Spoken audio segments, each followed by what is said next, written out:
Hey everybody, just going to take a quick break from the show to get you styled up with Stitch Fix. Shopping's hard. It's hard. With Stitch Fix, you get a stylist, though, who understands your style, your size, your budget, and they do all the shopping for you. Wow. This is excellent. Shopping, I'm telling you, shopping and figure out your style, it's overwhelming. Let somebody help you when it comes to getting dressed. We don't know what we're doing, so we let Stitch Fix help us out. A Stitch Fix stylist there. They know what works on us. We get the prices that make us look really good, and it feels good. You get some confidence boost walking around knowing that you're looking decent here. Oh, yeah. Yeah, we just give the stylist our sizes, style, budget preferences. We order boxes when we want, how we want, no subscription or any of that required. And they send called Just For Me pieces as well. Like, maybe you'd like this, and it's awesome. Outfit recommendations, styling tips. You keep what you love, you send back the rest. It's super easy. Yep. You can do it, and we are doing it because it's excellent. Personal styling for everyone. Get started today at stitchfix.com/STM. That's stitchfix.com/STM. Now back to the show. Hey everybody, just going to take a quick break from the show and tell you about Noom. Has Noom helped you? I believe it has. Oh, that's got an app. You can do tracking. It's terrific. It does. And Noom builds personal plans that can meet individual needs. That's the thing. Takes into account any dietary restrictions, medical issues, other personal needs. That helps build a plan that works for you. And yes, so I know that you've had your own personalized program here that you've been working on. And it's weight loss This is weight loss results that last. They stick around because you get yourself into a lifestyle change. That's what matters. That's mainly it. You can't just say, I'm going to cut that out for a month and then go back to it. That's not what it is. So I'm glad it's helping you. That's great. And it really does. I like the psychology and biology-based approach here. Yeah. Noom Weight uses psychology. That's why they say losing weight starts with your brain, but it also takes into account your unique biological factors, Jimmy. All of your multitude flora and fauna that goes on inside of you there. Sure. Yeah. Stay focused on what's important to you with Noom's psychology and biology-based approach. Sign up for your trial today at Noom.com, Noom.com here. Based on 3.5-year study of actively engaged Noom users with minimum starting BMI of 25. Individual results may vary. Visit our website for more information. Welch's knows some things make zero sense, like why the algorithm knows your music tastes better than you do. But zero sugar and full flavor? We made that make sense with new Welch's Zero Sugar. All that passion fruit or tropical punch goodness and none of the sugar. You gotta sip it to get it. New Welch's Zero Sugar. Let's fruit stuff up. This week, in Pulaski, Tennessee, the carnage begins to add up as people keep going to a certain house to party, but they never come back alive, ending up dead in horrible and brutal ways. Welcome to Small Town Murder.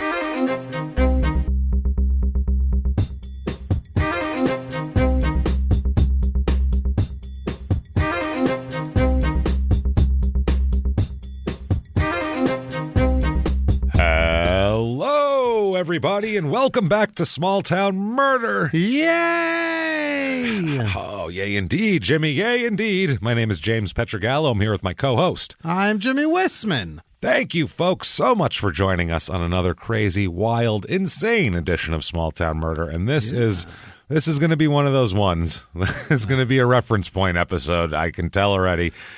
As I'm doing it, I'm like, oh boy, we're gonna hear about this for a couple of years. Remember that episode with this? Oh my goodness, it's wild stuff. So buckle up, everybody. Quickly before we get into that, thank you for everything. We're recording this just after we came back from Sacramento and San Francisco doing live shows. Thank you to Northern California. Holy terrific shit. Crowds, amazing. Thank you, everybody, honestly, for all that you've done for us. Really good. I mean, Sacramento.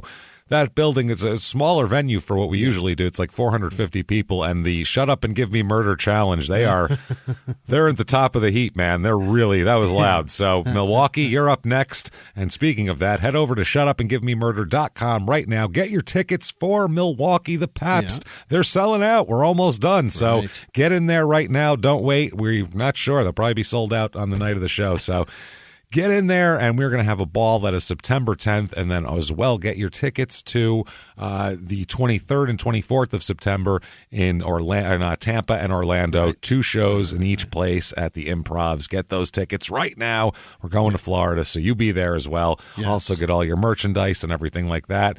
Patreon is where you want to be as well. Yeah. Patreon.com/crime and sports is where you get all the bonus stuff, and you're going to get all the bonus stuff. First of all, the entire back catalog, of course, you're going to get immediately upon being a patron, and you're going to get new episodes every other week.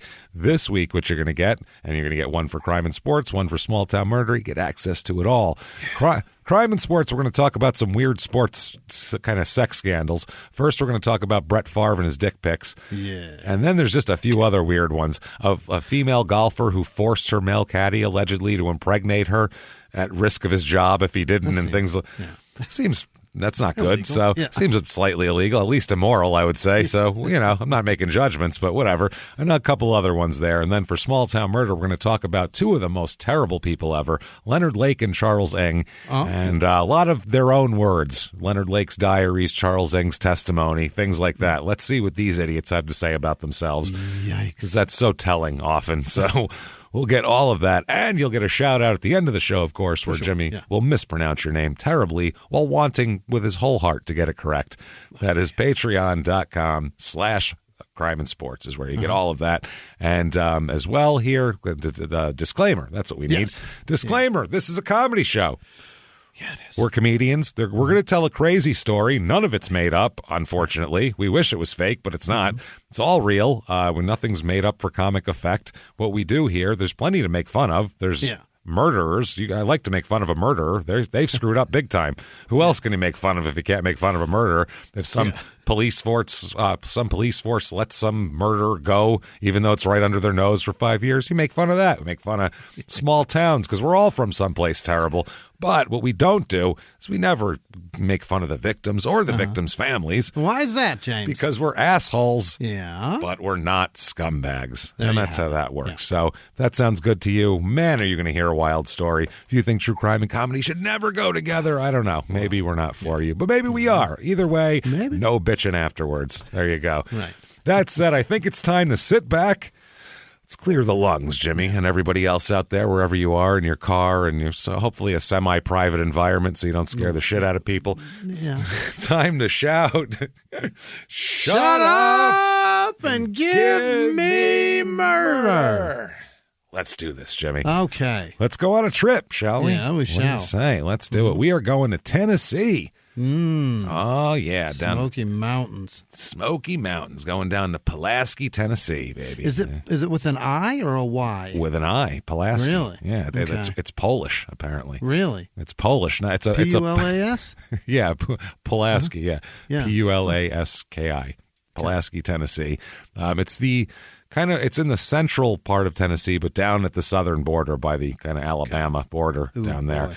Yeah, it's deep. This is some deep Tennessee business here. This isn't like right outside of Nashville. No. Not even close to that here. It's about an hour, 15 minutes to Nashville and about 3 hours and 50 minutes to Memphis and about 3 hours and 40 minutes to our last episode, which was in Tellico Plains, Tennessee. That was Dirty Desires in the Backwoods was the name of that one. Man, Tennessee's always just filthy. It's one of those states. Every time we do a case there, it's a real filthy one. I don't know why that is. It certainly is. Certain states have a little more stank on their murders, and Tennessee, congratulations, your murders are some of the stankiest.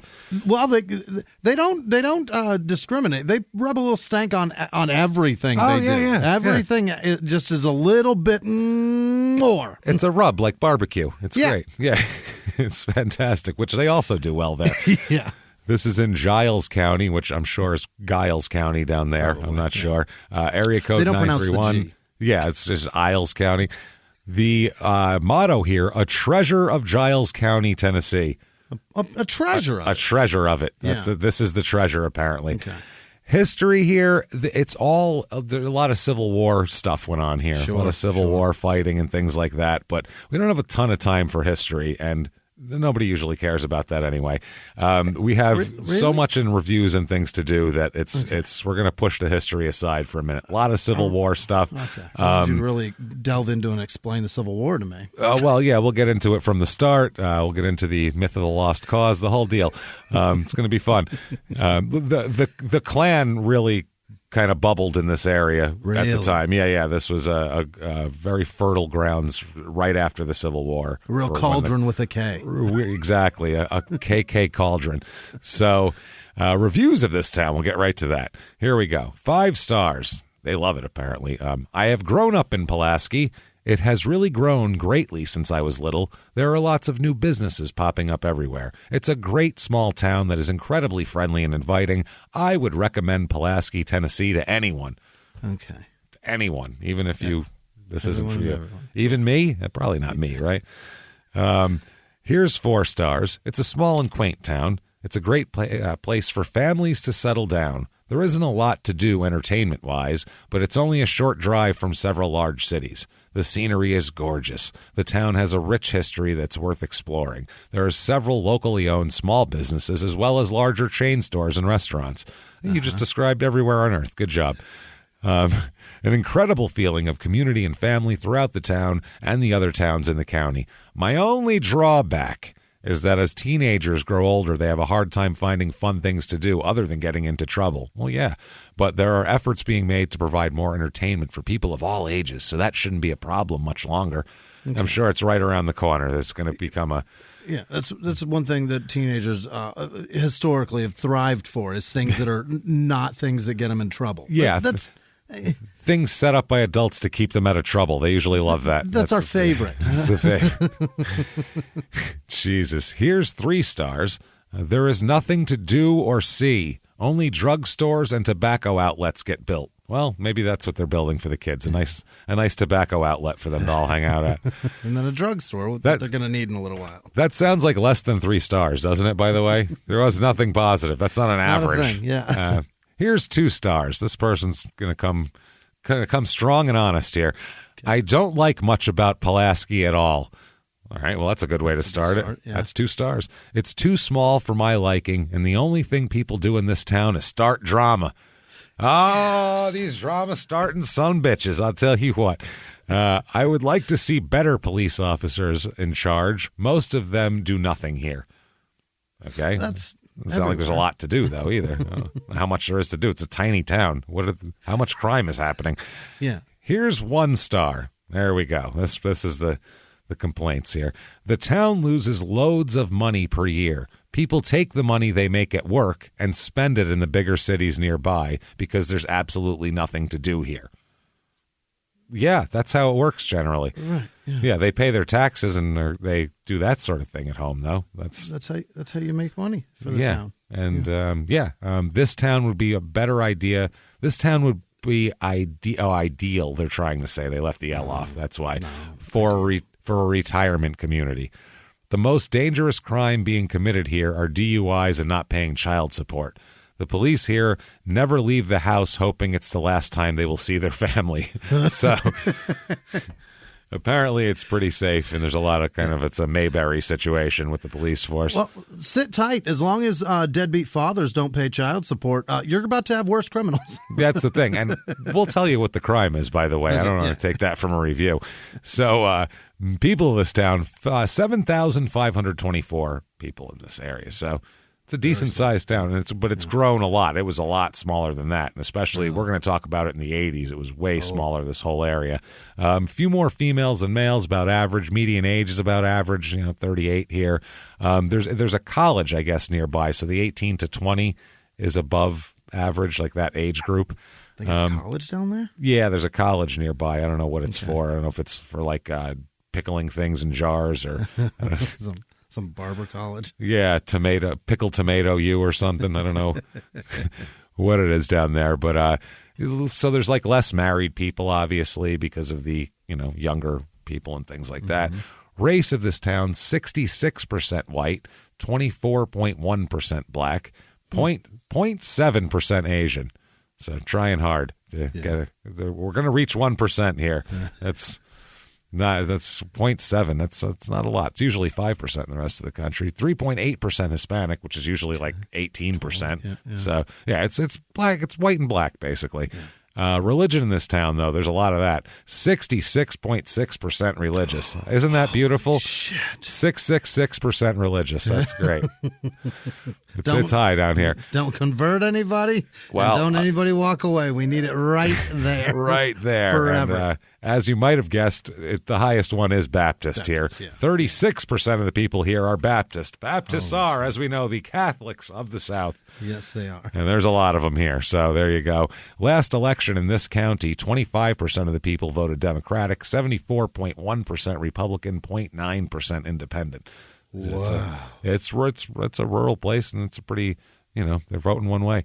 The economy here, it's about average for unemployment rate, but the median household income is very low. And a lot of that, too, there's a lot of older people and a lot of super young people, so that kind of averages that out. But the median household income here, $29,019, which is... What? $29,019, very low. Usually about $54,000 a year in the rest of the country. The cost of living is also low. 100 being the average. Here it's about 77. Housing is low, though. The median home cost here, $134,800, which is... Nobody has any money, so it doesn't matter. That's the problem. It doesn't matter. But if you have the money and you matter, damn it, we are going to send you to Pulaski, Tennessee with the Pulaski, Tennessee Real Estate Report.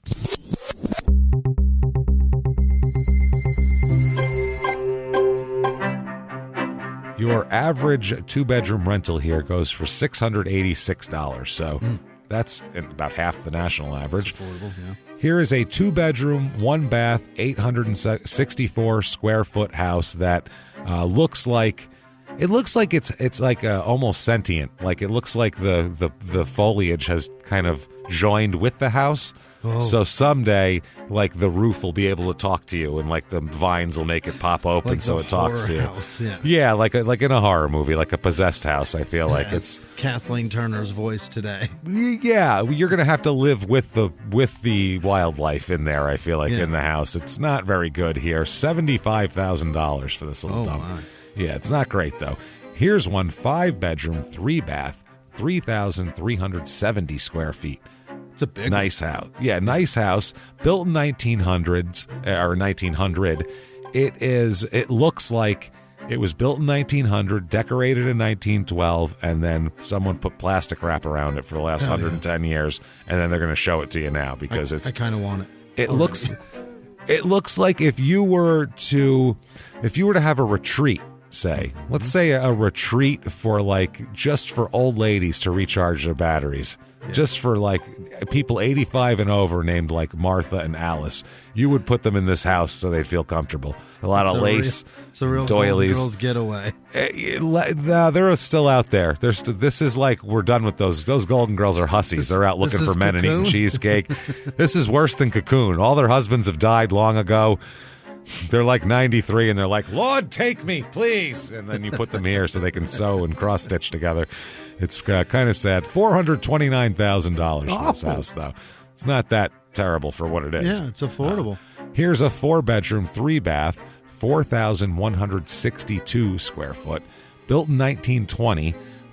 It's a very weird room. There's a house. There's rooms that are all horse stuff, just horses and shit. Pictures of horses, things of that nature. A lot of barn and stables. There's multiple acres. It's one of those places. It's mainly for the yard and for the acreage and for the horse stuff. But it's 4,000 square foot house. It's a big house too. Yeah. $1,200,000 for that though. Worth it. You got to be a horse person though. I think for that to work for you. Now things to do, and this is what's amazing here. Things to do. The SunDrop Festival. What the fuck does that mean? SunDrop is a citrus soda. It's like knockoff Mountain Dew. Oh. It's like if you mix Mountain Dew and Sprite together, you get SunDrop soda. Okay? Which is some local, I don't even know it, and I like a citrus soda. So that tells you a lot about what the fuck SunDrop is here. It's from Missouri, so I don't know why the hell that's where the soda. It's not even local. It's not like they bottle it here. That's the thing. I'm like, oh, there must be the bottling plants nearby, and they've provided jobs for 50 years. Nope, none of that shit. It's not even here. They're just big fans. Big fans. We love that soda. Where's that? But you know what? We all like SunDrop, right? Let's have a festival. What the fuck is this? It used to be the summer solstice, soul. Sun, right. Now it's the SunDrop Fest. I guess they sponsor it, and it's a full day of events.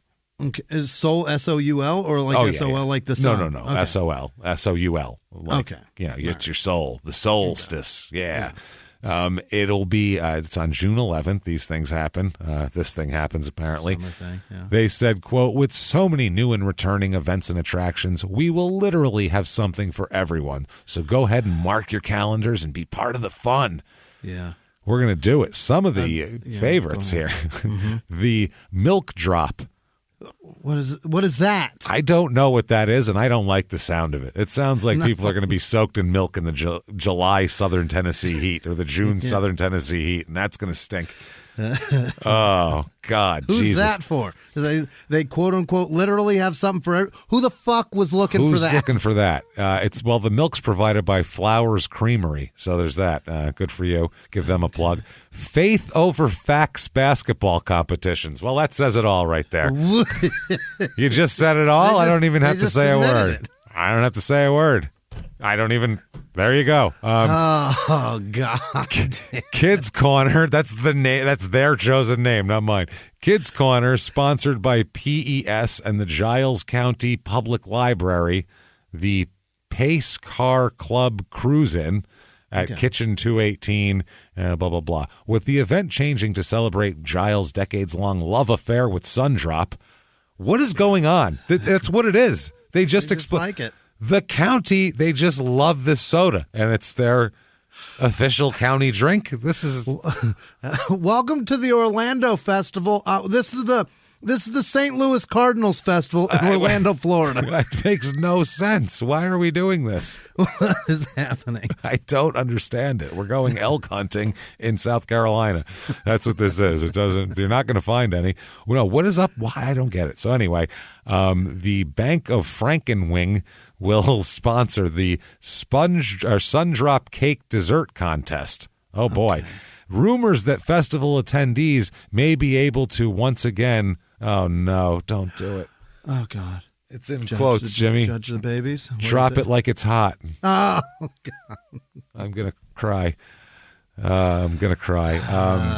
Entertainers for the SunDrop Festival will include the PPAC dancers.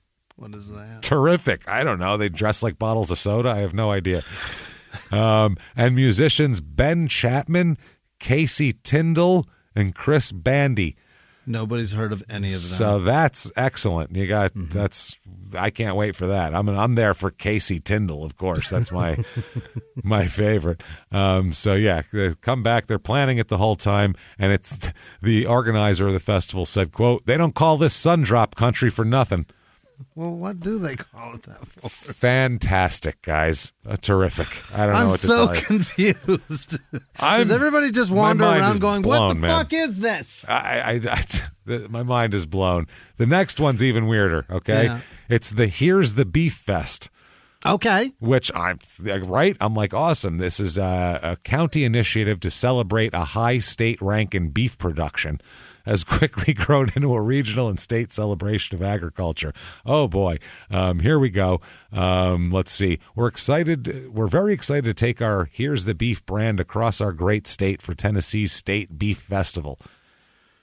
Here's the events. Tuesday, Carnival opens. Then they have Family Feud Live. Not with Steve Harvey or anything. They just have some people up there. Then they have a deer head contest. What? I've never heard of that. Is that for taxidermy? Is that for whoever looks the most like a deer? I have no idea. Well, Frank looks like a deer. I mean, shit, his hair looks like antlers, and he's ugly as sin. So, oh boy.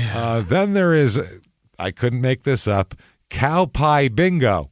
Yeah, of course. So that's playing bingo with shit. So that's excellent. How do you? I would say tic-tac-toe, but how do you bingo Well, you put instead of marking your spot, you throw shit on it. Oh, God, that's so gross. That's gross. And then after that, this sounds really gross. The sheep show, which sounds like they do that after dark because people are whacking it to oh, look at that one. Look at him. Oh, he knows what he's doing. Shit, he knows what he's doing right now. I'll tell you something. He knows it. That's a play on word with peep shows, right? I apparently, I think it's a sheep peep show. Wednesday, then we have Family Faith Night. Then there's the live bands playing. Then professional sport fisherman Clay Dyer makes an appearance. Is he gonna? What is he gonna do? Is he gonna fish? Does it move to the pond then? And he's just out there pulling fucking smallmouth bass out, or what are we doing here? Who the fuck is he in here? What does he have to do with anything? This festival sucks. You just go meet him. Thursday, backyard burger contest. Okay, that sounds that's good. not I'm bad. into that. Then there's a circus. Fuck that. I see clowns. Showstopper cattle show. They're going to be whacking it all sorts of times to that. A bluegrass showcase. I assume that's music. Friday, carnival, beef prepping and cooking demonstrations. Okay. Yeah. An open demolition derby. Apparently that sounds awesome. You can just take anything in there and bash some shit up. Bring your escort. Then the finals of Family Feud because, because we've qualified all weekend. It was just the prelims and the semis earlier. Now we're into the finals. This is crazy. And then finally, Saturday, rounding it all out, baby, the Touch a Truck event. What is that? You just touch a truck, apparently. Just walk over and rub it? Just rub it. I know they have this kind of things for little kids where they'll put a bunch of tractors so little kids can look at the tractors because they can just touch it. Yeah, they can look around. The sensory-friendly carnival touch a truck, it's called, full. Yeah, so you can go rub tires and shit. Yeah, look at that. Then there's the 4-H poultry show. Okay. In case the sheep or the beef aren't up to your whacking standards. Then there's the cowboy horse show. I assume they're going to do tricks of riding and stuff. Yeah. Then it's the chickens. Everything else didn't get you. What do we round it out with? Team demolition derby. Oh, now we got teams. Teams now. So that's going to be that? Confusing as balls, but that sounds like a mash of destruction, and I'm there for it. That sounds great. While I'm eating a burger. Sounds wonderful. Crime rate in this town, what we're interested in, obviously. Property crime, almost double the national average. Fuck. A lot of property crime. Yeah. And violent crime, murder, rape, robbery, and, of course, assault. The Mount Rushmore of crime is about a third high as well. Well, yeah, I mean... What the fuck is happening in this town? Well, you got to qualify for that demolition derby all year long. Oh, that's probably most of the violent crime is just the demolition derby. That said, holy shit, let's talk about some murder.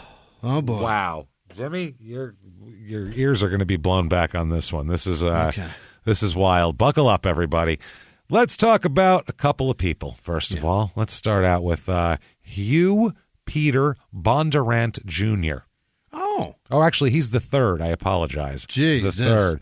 As we know from crime and sports, any juniors is never a good sign for criminal behavior. And when you get to the third, anything's possible. A junior's junior is dangerous. It's a double junior is bad stuff. So now he's born April 3rd, 1955. Also born April 3rd, 1955, is his brother Pat. Oh, that is a twin. Because they are twins. Absolutely. They're absolutely twins. Now, 90% of the reports say they're identical twins. There's a couple reports that say they're fraternal twins. If they're not identical twins, which I'm 90% sure they are, because that's the most of the reports, they're pretty fucking identical anyway. Okay. They look, you can't tell them apart, honestly. Like if you up close maybe, but from a distance, they're both large men, very large, heavy set guys too. That is, you can't, when you got twins, you can't junior or the third one of them, because then you're like, this is my favorite, and that's Pat. And that one, call him Pat. That's fine. Fucked up. I mean, I'll name him after like an uncle or something, but not from after me. God damn it! The first one that pops out's after me. And you know what? Don't even give me the first one. Give me the best looking one. That's my third. Yeah. The other one, that's fucking Pat. This one's got some good, strong legs on him. I feel like he might be an offensive lineman. I'm going to name him up. So they're twins, and their parents they have like a good family. They're not.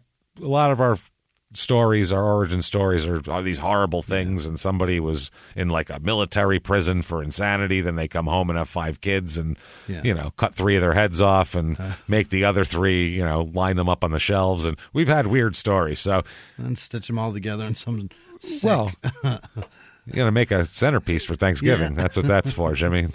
Come on. What the fuck are we doing here? Come on. You got to serve the turkey and something. So they're both, parents both end up being military contractors here. So their parents were married in January of 1953. He is the mom's name is Polly, which I just think is nice, and then of course you is the father, is Junior there. Yeah, so they got married and everything was all nice, and they have a normal family. The twins have 2 other siblings, which is 4 kids all together. They have another brother and a sister. The parents are together. They're upstanding. Mom works for, I've never heard of this exact thing, but maybe back then the classifications of things were different. But the Department of the Army.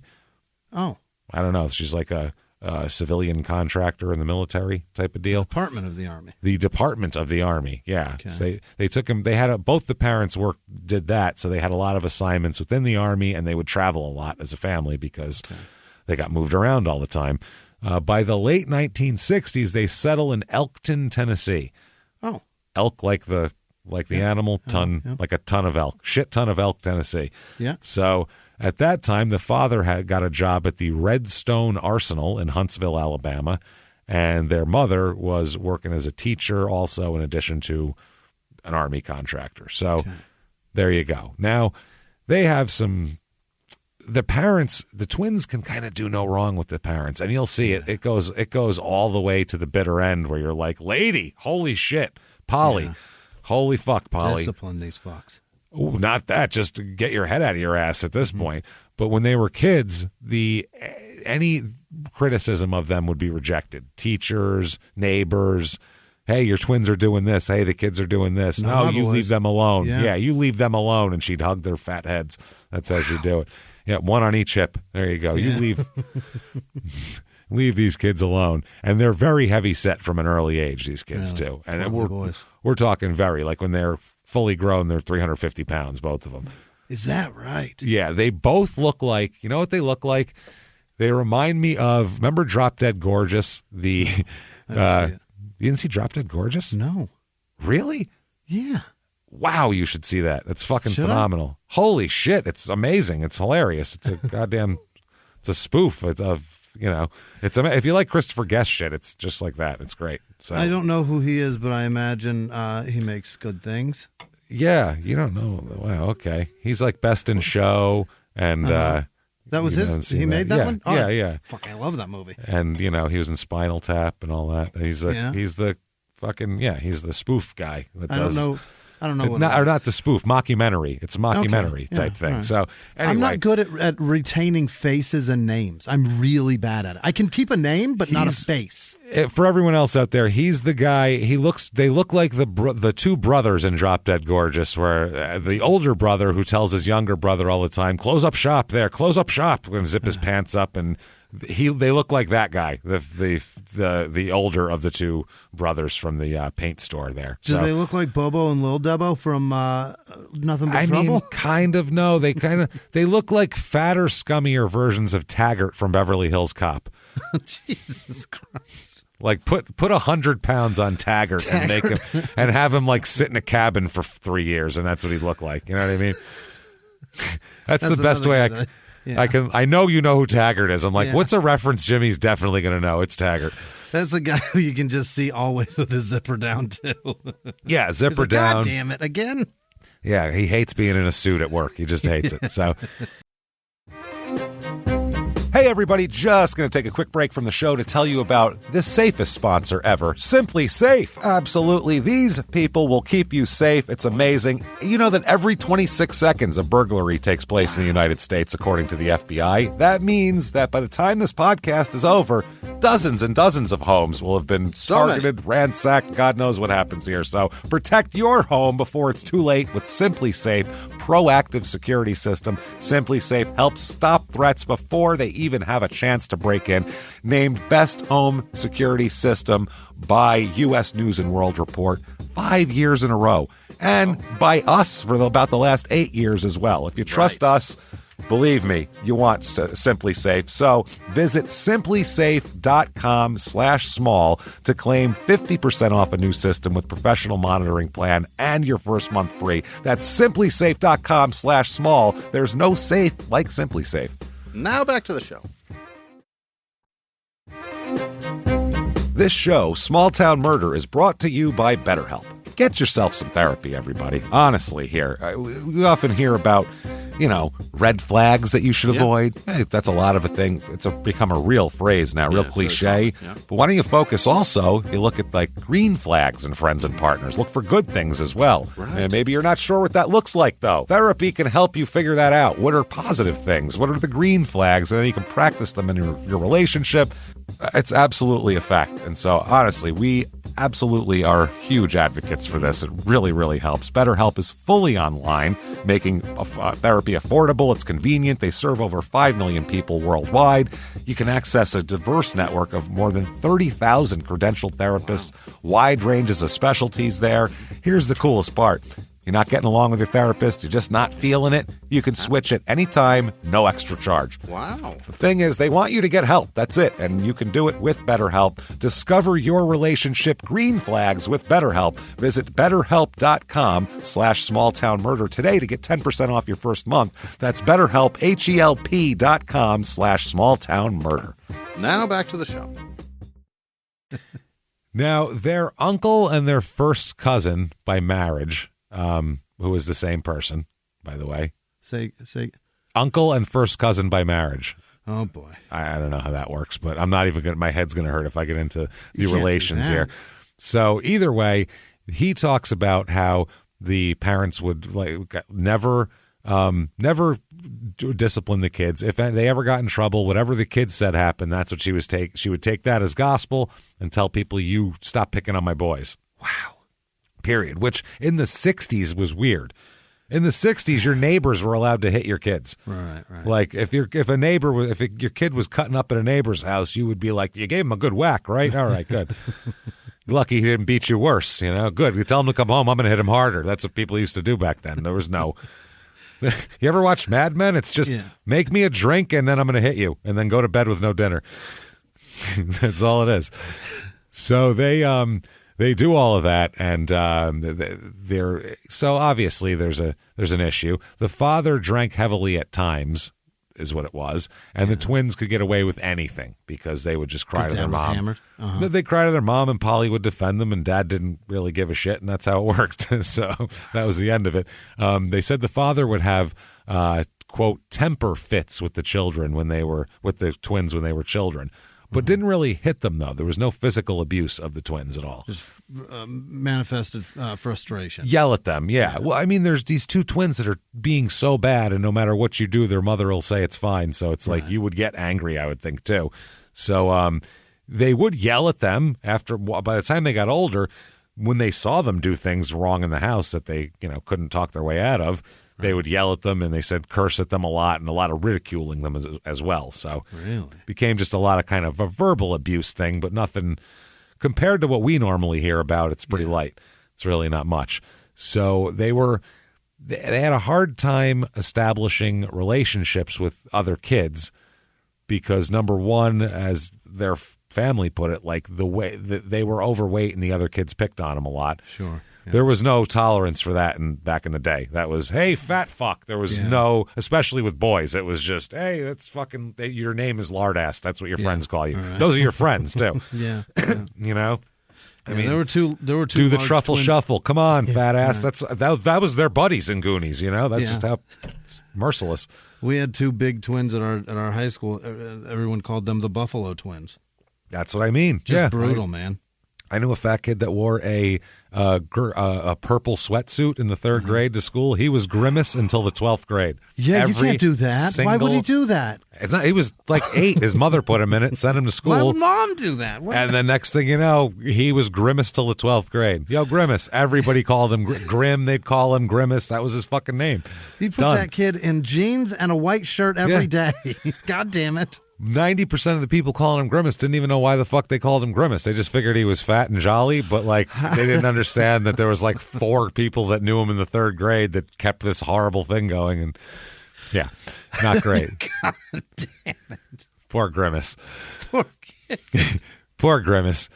Grimace was a dick though. He before he was Grimace, he was like one of these kids who was like he would pick on kids in like the 1st and 2nd grade, and then he just got kind of fat, and then everybody was like, oh, fuck you, I'm not afraid of you anymore. And then he became Grimace, and then he was just a really nice kid from then on because he didn't want to be picked on. So he was a nice guy, and then I felt terrible for him. So either way. The Buffalo Twins wore cowboy boots to school once, and that was all it took. And my God. It was never anything but Buffalo Twins ever again. Forever. That is fucking, God, we're terrible. We're monsters. No one even thought monsters. about it. Yeah.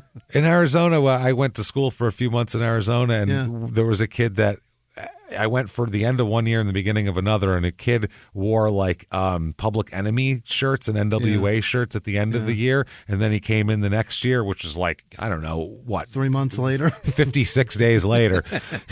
He came back to school and was in a full cowboy outfit with a hat and a buckle and the things. Yeah. And we just called him Horsebreaker because he was fat. So that's what people call. I didn't call him that. It wasn't my name, but somebody started calling him Horsebreaker. What's happening, Horsebreaker?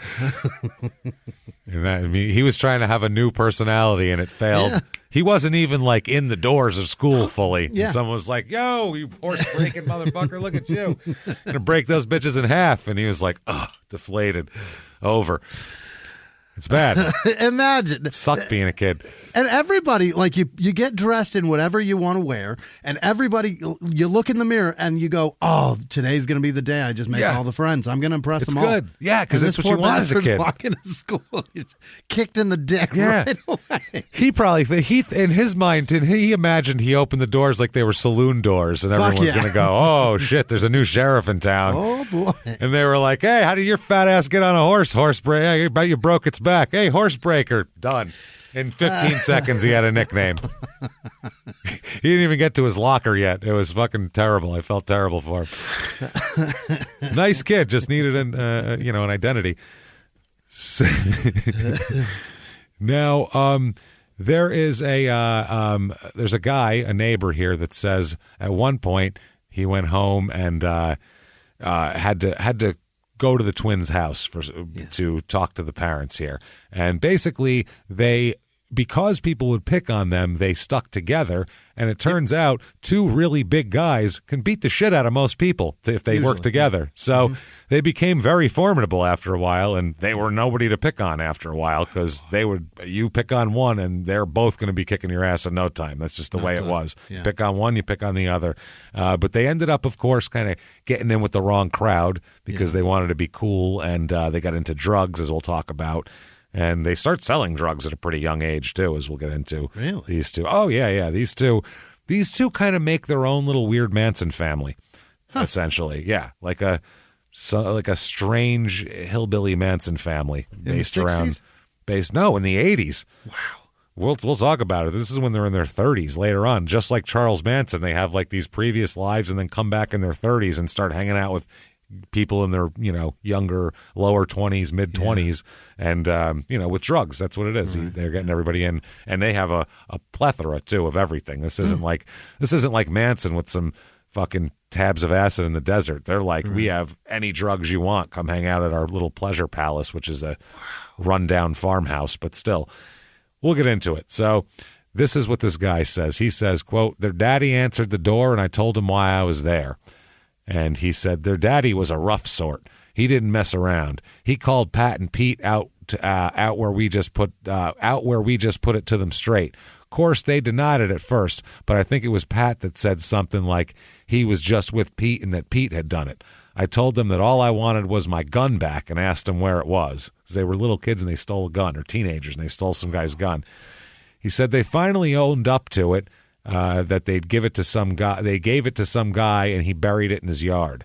There was a hammer lying on the railing next to where their daddy was standing, and old man Bondurant looked over at the hammer and said, quote, I ought to take this and knock your brains out. I didn't raise you to steal.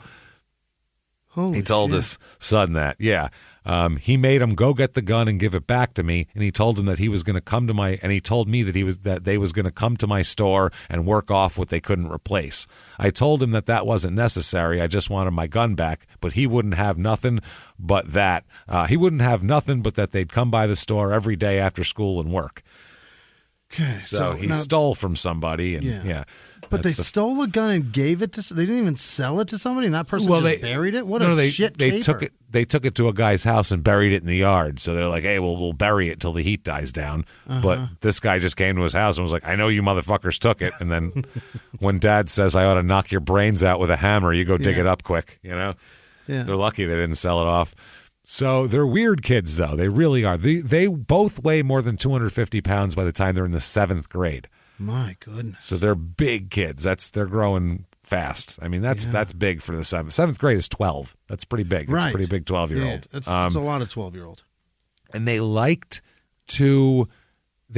people to think they were a little odd and a little off, and kind of people to be a little on edge around them. Yeah. They like to show off they're kind of, we're eccentric and we're not like everybody else type of thing. Okay. Because they needed a personality, and rather than here's your choices, hey fat fuck, or whatever you procure. So you got to procure something stronger than everybody else just calling you fat ass. That's literally what it is. So they had to do that, and I don't blame them.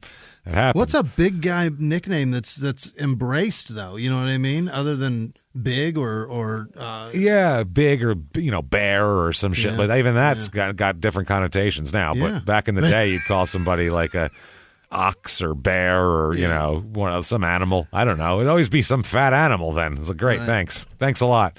So I'm not even a fat human now. Now I'm a fat animal. Bull. That was Richard Mall's name on Night Court. That's a good one. Yeah, that's a big guy, but not a fat guy. You know what I mean? That's not a big. I don't know. Either way. So Pete, the way their personalities break down. Pete, he's the one who's the third here. Right. He's the favored son, obviously. Yeah. He is the outgoing one. He's kind of more gregarious. He likes to tell people how smart he is a lot. Oh. He's that type of guy who likes to, they both read a lot. They always have a paperback book on them, always reading, whether it was on the bus or no matter what they were doing, they were both always reading a book. Really?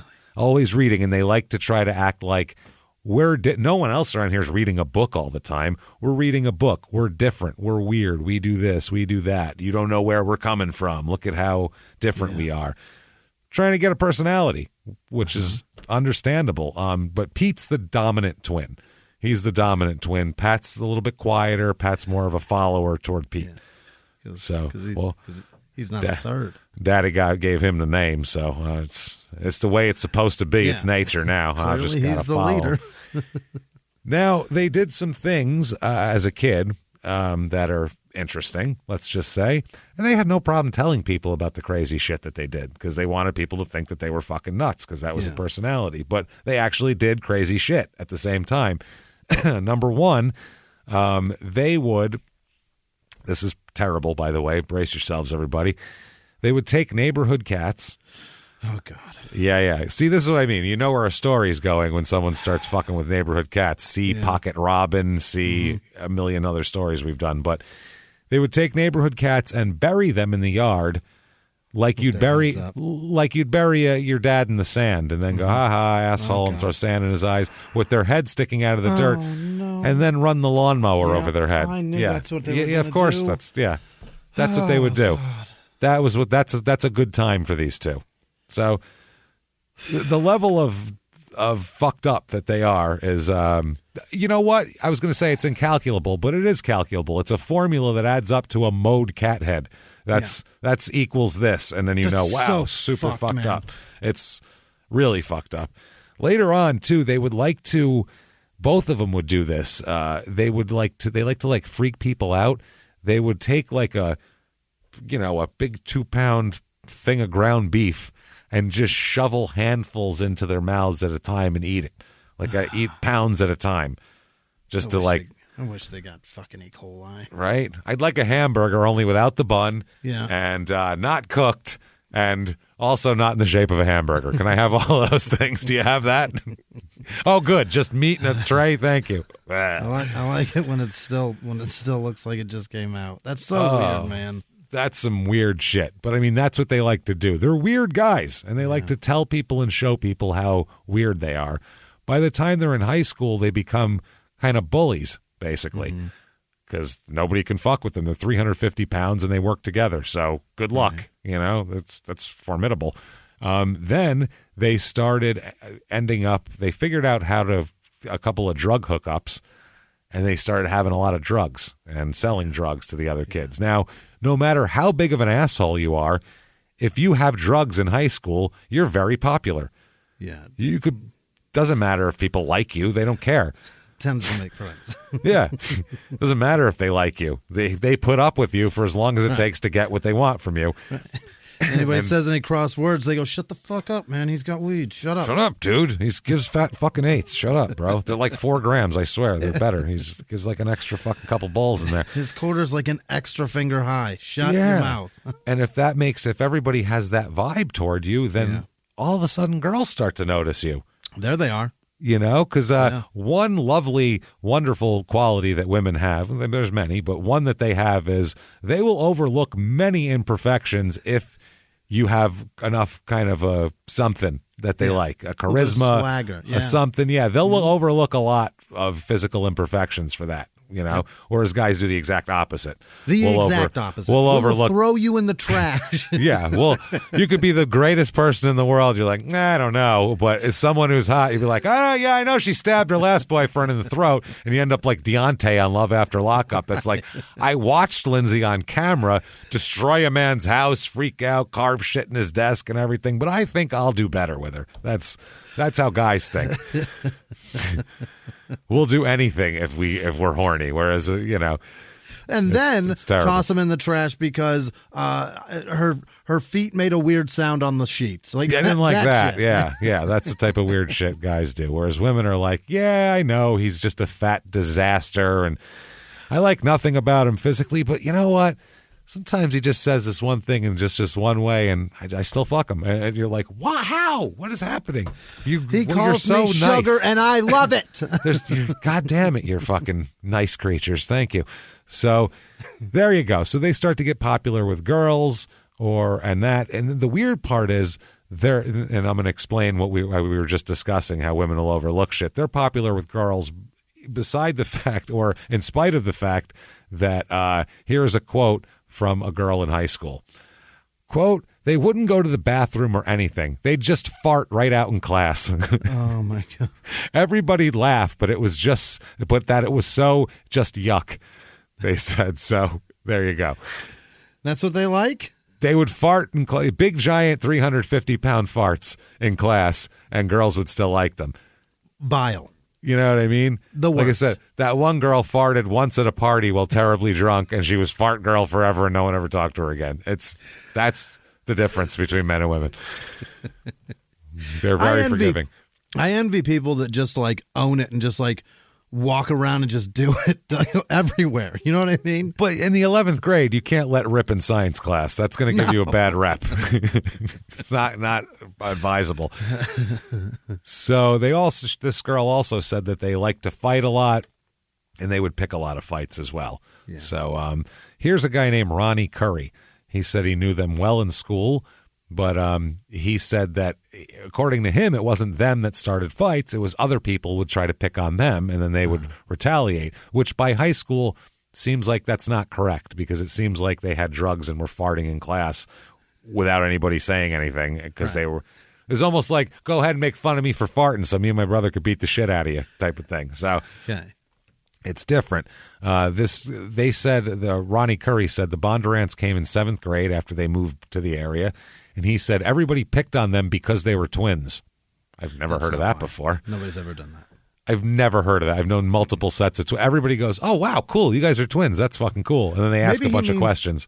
Maybe he means they picked on both of them because they were twins, but one of them deserved it more. Yeah, maybe. Yeah, they couldn't tell. They were like, everyone wanted to pick on Pete, but sometimes they'd see Pat not know the difference and pick on him. So most of it was true anyway because they're identical, so it didn't matter.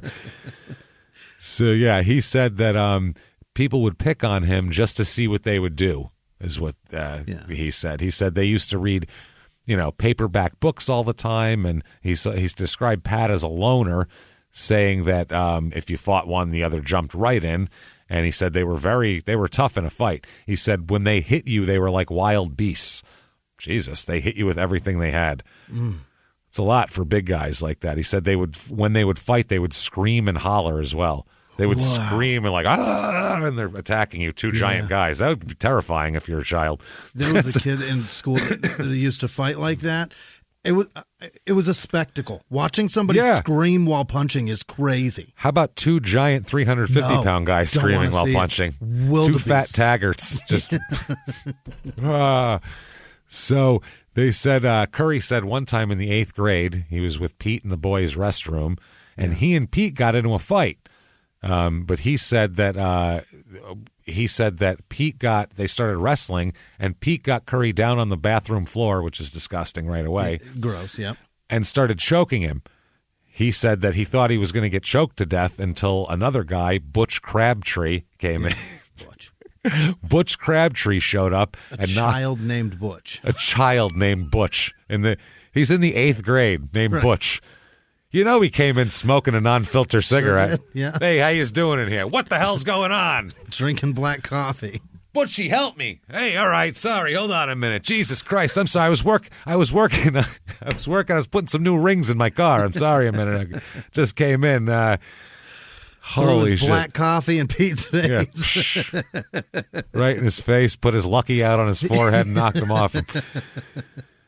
He said that he saved me.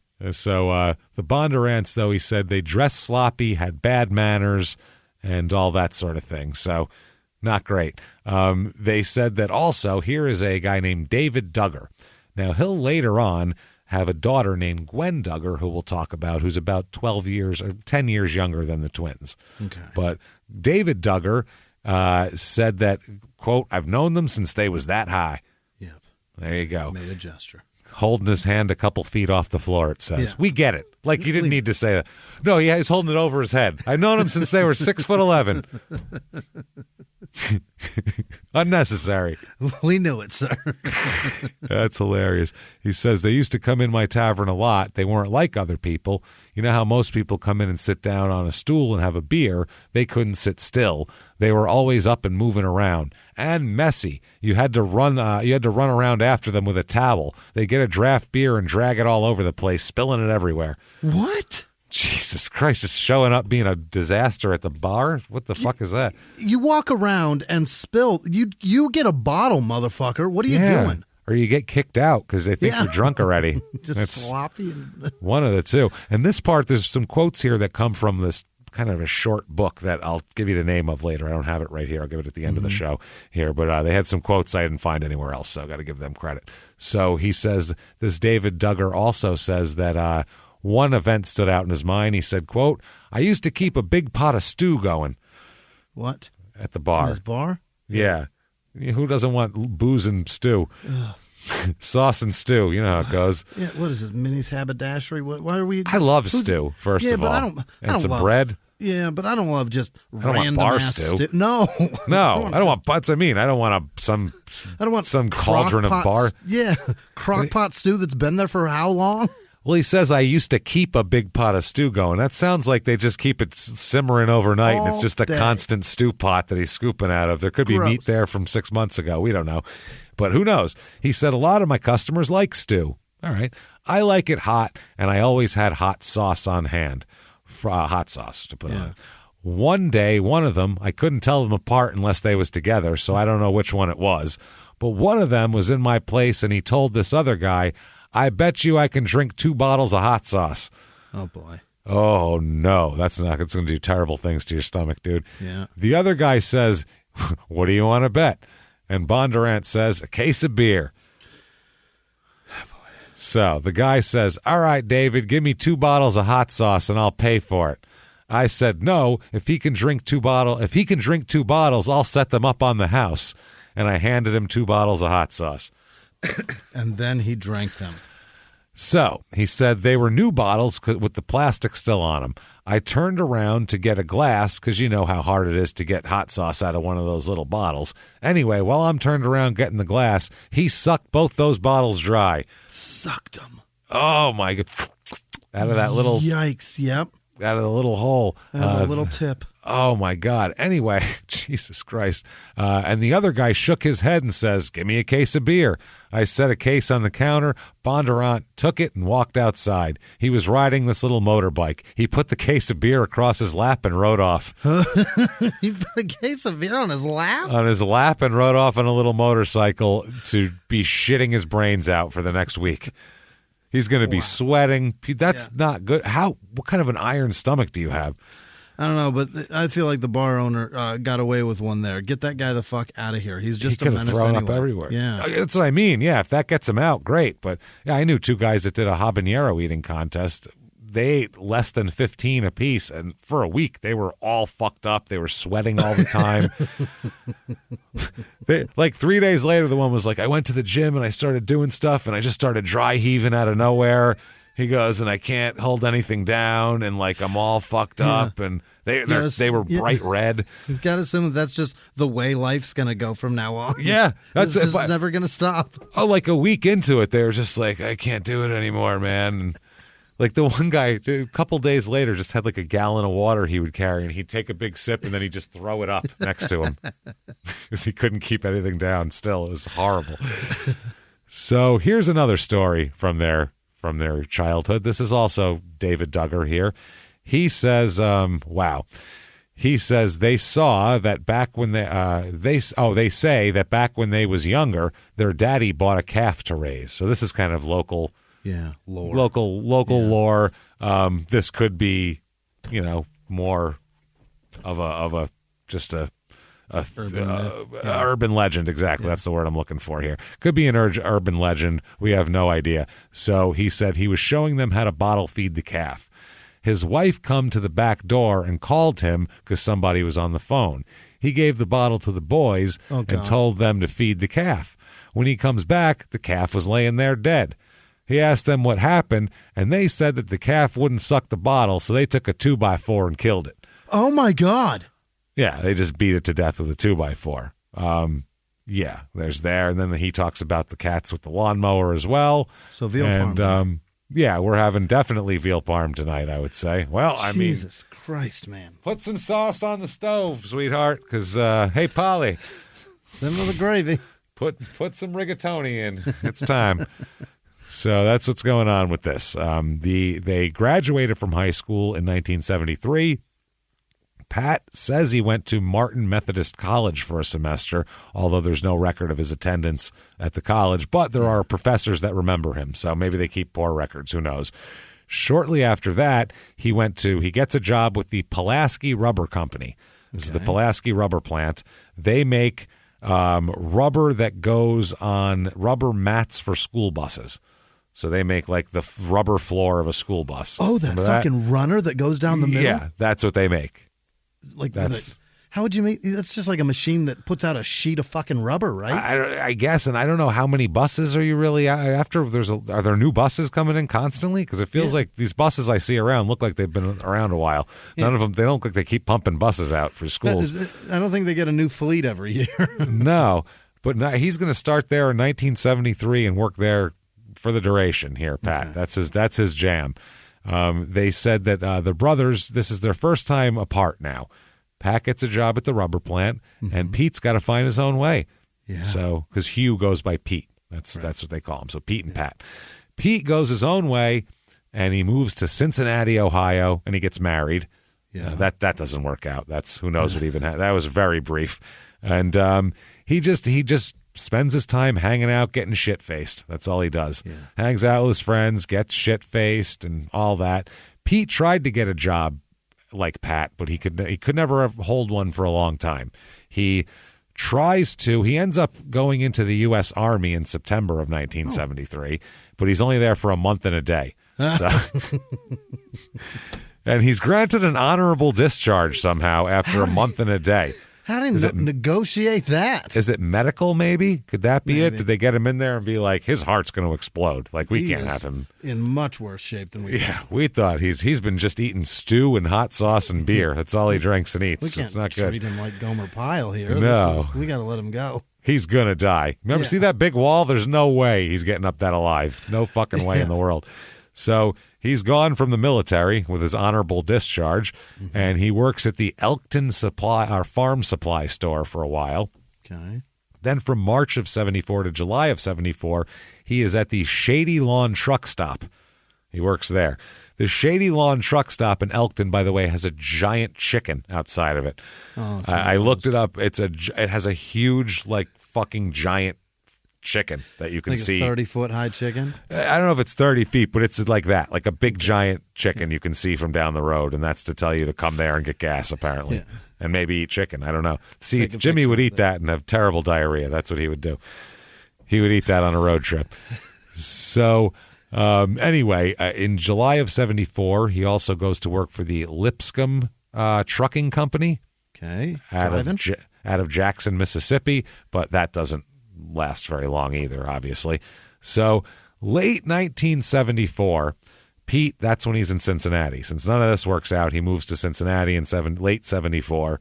And within a couple months, he's just hanging out, directionless, wandering, drinking with his friends that he's made, and that's about it. So now, August 24th, 1974, he's hanging out with two guys that it seems like he's their roommate. He's staying there most of the time. Roger Sellers and Roger Mills are their names. Okay? Two Rogers, Roger and Roger. So maybe he liked them because their names were twins. So he's like, he stayed with the, it's home for him. Also, Sandy and Carol are the women. I think those are their two girlfriends. So. Okay. Hey, everybody, just going to take a quick break from the show to tell you about a healthy, delicious item, Hero Bread. And we're both trying to get healthier this new year. Jimmie had a eye-opening doctor's appointment and things like that. So we're trying to get healthier, and I'm telling you right now, this Hero Bread is a good step in this direction. It's delicious, and it is really good for you, and it's really excellent. They have the sliced bread is good, the bagels, the tortillas. I know you've been they're terrific. Ranting about the tortillas. They're so good. With Hero Bread, you can focus on your health goals and still indulge in the soft, fluffy experience you love, but guilt-free. I really love the little Hawaiian rolls, too. Yeah. They're so good. They're so good. The Hawaiian rolls, they're legit. They're fluffy. Yeah. They're exactly how you want them to be. You'd never know it's low-carb and high-fiber bread from the texture. You get the soft, fluffy experience you know and love with your savory breakfast sandwich, late-night grilled cheese, Taco Tuesday. Do it. No compromises, just flavor, ultra-low net carbs, 0 grams of sugar, high in fiber. It's fantastic. Hero Bread is offering 10% off your order. Go to hero.co and use the code SmallTownMurder at checkout. That's SmallTownMurder at HERO.co. And now back to the show. Hey, everybody, just going to take a quick break from the show and tell you all sorts of good stuff about Chime. That's what I'm talking about. There's so many extra fees you have to pay in life. Everything. You go to the airline, there's an extra ticket on that. There's extra fee on every fees and fees, hotels, fees, all this type of stuff. We're trying to make progress, and the next thing you know, here comes another fee coming at you, and it's more money than you expected, and your whole math is thrown off, and it's awful. Learn more at chime.com/smalltownmurder. Chime is great with that stuff. I mean, you can't beat if your things are a little tight, especially around the holidays or after the holidays. You need that money a couple days early, or you go grocery shopping. You got a car payment due. There's so many things that don't cross over exactly how you want them to cross over. Make progress toward a better financial future with Chime. Open your account in 2 minutes at chime.com/smalltownmurder. That's chime.com/smalltownmurder. feels like progress. Banking services and debit cards provided by Bancorp Bank N.A. or Stride Bank N.A., members FDIC. SpotMe eligibility requirements and overdraft limits apply. Boosts are available to eligible Chime members enrolled in SpotMe and are subject to monthly limits. Timing depends on submission of payment file. Fees apply at out-of-network ATMs. And now back to the show. Pete's staying with them, all right? Now, Pete says that, Pete met Roger at the YMCA in Jackson, Mississippi, and they had trucked up to Cincinnati a couple days before. Oh, boy. Two things that stand out in that sentence: YMCA, trucked up. Those are two. How often do you move in with people you meet at the YMCA, Jimmy, and then hop in their truck and go to another state? It's fascinating that people. I realize that was a thing people did in the 70s too. Yeah, so people hitchhiked weird. back then. Yeah, they hitchhiked, but they also went to the Y. And if they met someone that was half nice, they'd be like, "Yeah, I'll get in your truck and drive to another state, and I'll move in with you and your girlfriend. Sounds great." And someone would offer that to a stranger and assume no one was going to get murdered. That's wild. Fine, yeah. Now everyone's like, "Oh, he's going to definitely kill me." That's who accepts a ride. He's crazy, obviously. Crazy person. Yeah. So, what kind of weirdo offers rides? Yeah, and what kind of weirdo takes one when it's offered? Jesus, there's no end to it now. So the Pete says that he would do. They all did tons of drugs at this time. It's in this apartment. Everybody's drinking. Everybody's doing drugs and everything like that. He stayed there for a little while. He said that he later on pretended that he didn't use drugs. He said, I didn't use any drugs, but everyone else was using drugs. He said they'd give me pills and stuff, and I'd pretend to swallow them, but I'd really spit them out and, throw them away. You know what I mean? I didn't want anybody to think I was a sucker or nothing, but at the same time, I don't do drugs. Meanwhile, he's been doing drugs since high school for years, no problem. So at one point, he claimed that his car had been stolen by his roommates. So the Rogers stole Pete's car? The Rogers or Sandy. Don't trust Sandy or Carol either. Don't put anything past them. They could be super shady. Sometimes, yeah. Questionable Carol is her nickname, actually. How'd you know that, Jimmy? That's amazing. And Suspect Sandy. It's Suspect Sandy and Questionable Carol. That's who they are. So he claimed that. They said other witnesses said that the car actually, people that knew him said the car actually broke down somewhere in Kentucky, and that Pete and others who were living in the house had hitchhiked back to Cincinnati after abandoning the car. But for some reason, he blamed them for stealing it after that. Huh. Very strange. Now, he also says that Bondurant, Pete, will claim that Sellers and Mills, the Rogers here, they threatened him. They said one night here, they took money from him and his pocket knife. They robbed him, robbed him blind. They said they woke him up and threatened him with a knife and a soft drink bottle. Oh. They're glass back then, so he's got a Coke bottle and a knife. I'll beat you with. So there's that. And he said he begged them not to hurt him. He said, please, and also please give me back that silver dollar which you took from me. It's not money that I care about. It's a sentimental gift from my mother, and I'd like to have it back, please. Means a lot to me. And they said, no, you piece of shit. We're not giving you anything. Nothing. They said they wouldn't let him up. They made him stay in bed at knife point, and they took even more drugs at that point. And they told him that you're either going to give up all your shit or we're going to murder you right here in your bed where you sleep, mister. Dead meat. That's what he claims. You're fucking dead. So Pete said, this is my time. I got to escape. And he jumped up to try to get out of there. When he jumped up to get out, they tried to attack him. They were like, oh, no, buddy, you're going back down there. And he said at that point, he just grabbed on the dresser for anything to fend them off with. You know what I mean? Oh, no, I need a weapon. They have weapons. Turns out that object was a screwdriver. Uh-huh. And he'll later say that he can't recall how many times he stabbed either man. Oh, boy. He said that he, quote, went berserk, and he does recall that he stabbed each of the men in the chest, but he said he was fighting for his life. That's all it was. Yeah. He said at one point, and this is true because we have their point of view, which is way different, Carol and Sandy, they were out at the store getting cigarettes. Really? They showed back up at the door. They went and got cigarettes, and everything's fine. They come back, and now the two of the people have been stabbed to shit, okay? One of them will survive this attack, by the way, one of the men here, even though he's stabbed a lot. So the women started crying, and they said that they were crying and going up and trying to help the guys, and he said that at that point he as soon as the women arrived, he said he left and went downstairs. He said he sat there and thought about his options for a while. What do I do now? He said he could run back to Tennessee, but then they're just going to come get him, obviously. So he decided to go down to the local police station and report what just happened.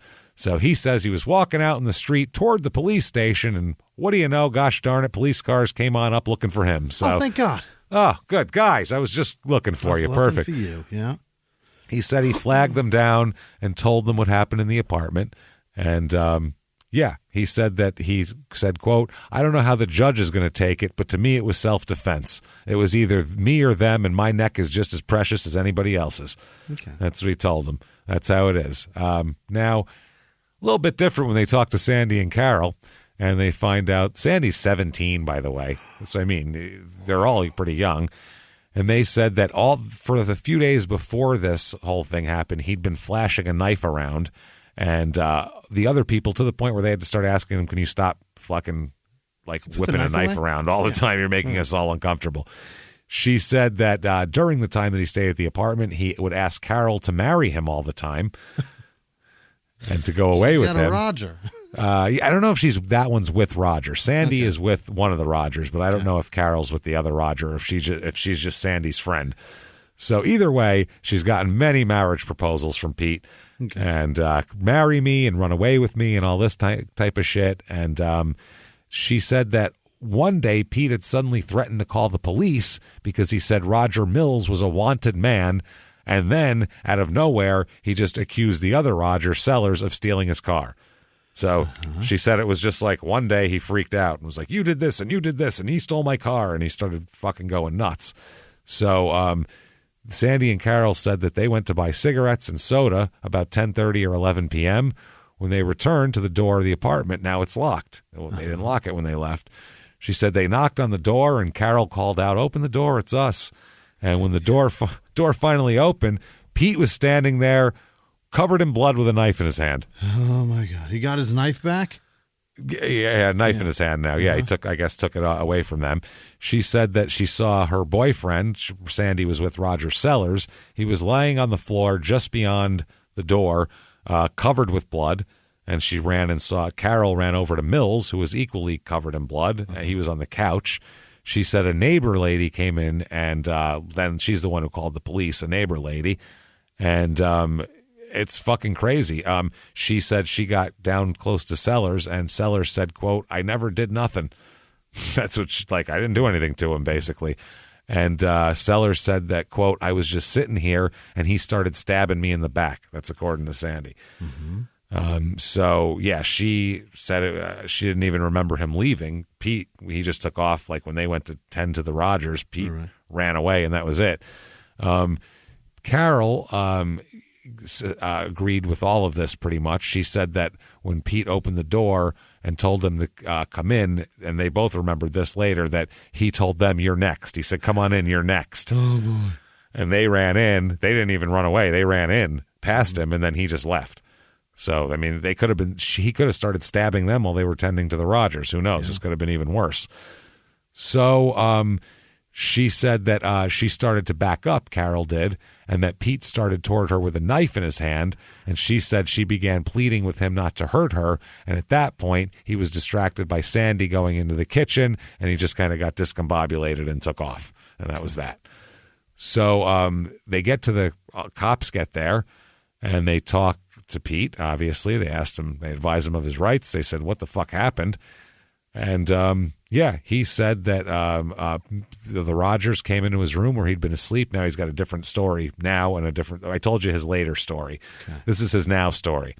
He says that he had been asleep and they threw a knife at his feet for some reason. And one of them told him to take his shoes and socks off. And then he said and then he said the rest of it happened where they started attacking him. And from the rest of it, I tried to get up and they attacked me. That's all the same. Then he said that he told a cop later on in one of his interviews, I think he said Mills took his pants off, and I told him if he'd suck both of them off, they wouldn't do nothing to him. That's what he told him. So then he claimed they both wanted blowjobs at that point. So, yeah, and then that's when he said they came after him with a bottle and all of that. So his claim is that they both wanted blowjobs, or they just wanted to torture him and stab him. Either one or the other. Not sure. Bad stories. It's not great. Either way, Mills dies from 46 stab wounds to the chest, neck, and forearms. 40 of them were with a screwdriver. Oh, God. And the other Roger Sellers, he is also stabbed a lot, but he is he survives it, actually. Okay. Yeah, he survives. Now, Pete's only 19. For fuck's sake, at this point, which is insane. This all happened for no reason. Roger Mills is only 21 years old. Roger Sellers was 24 years old.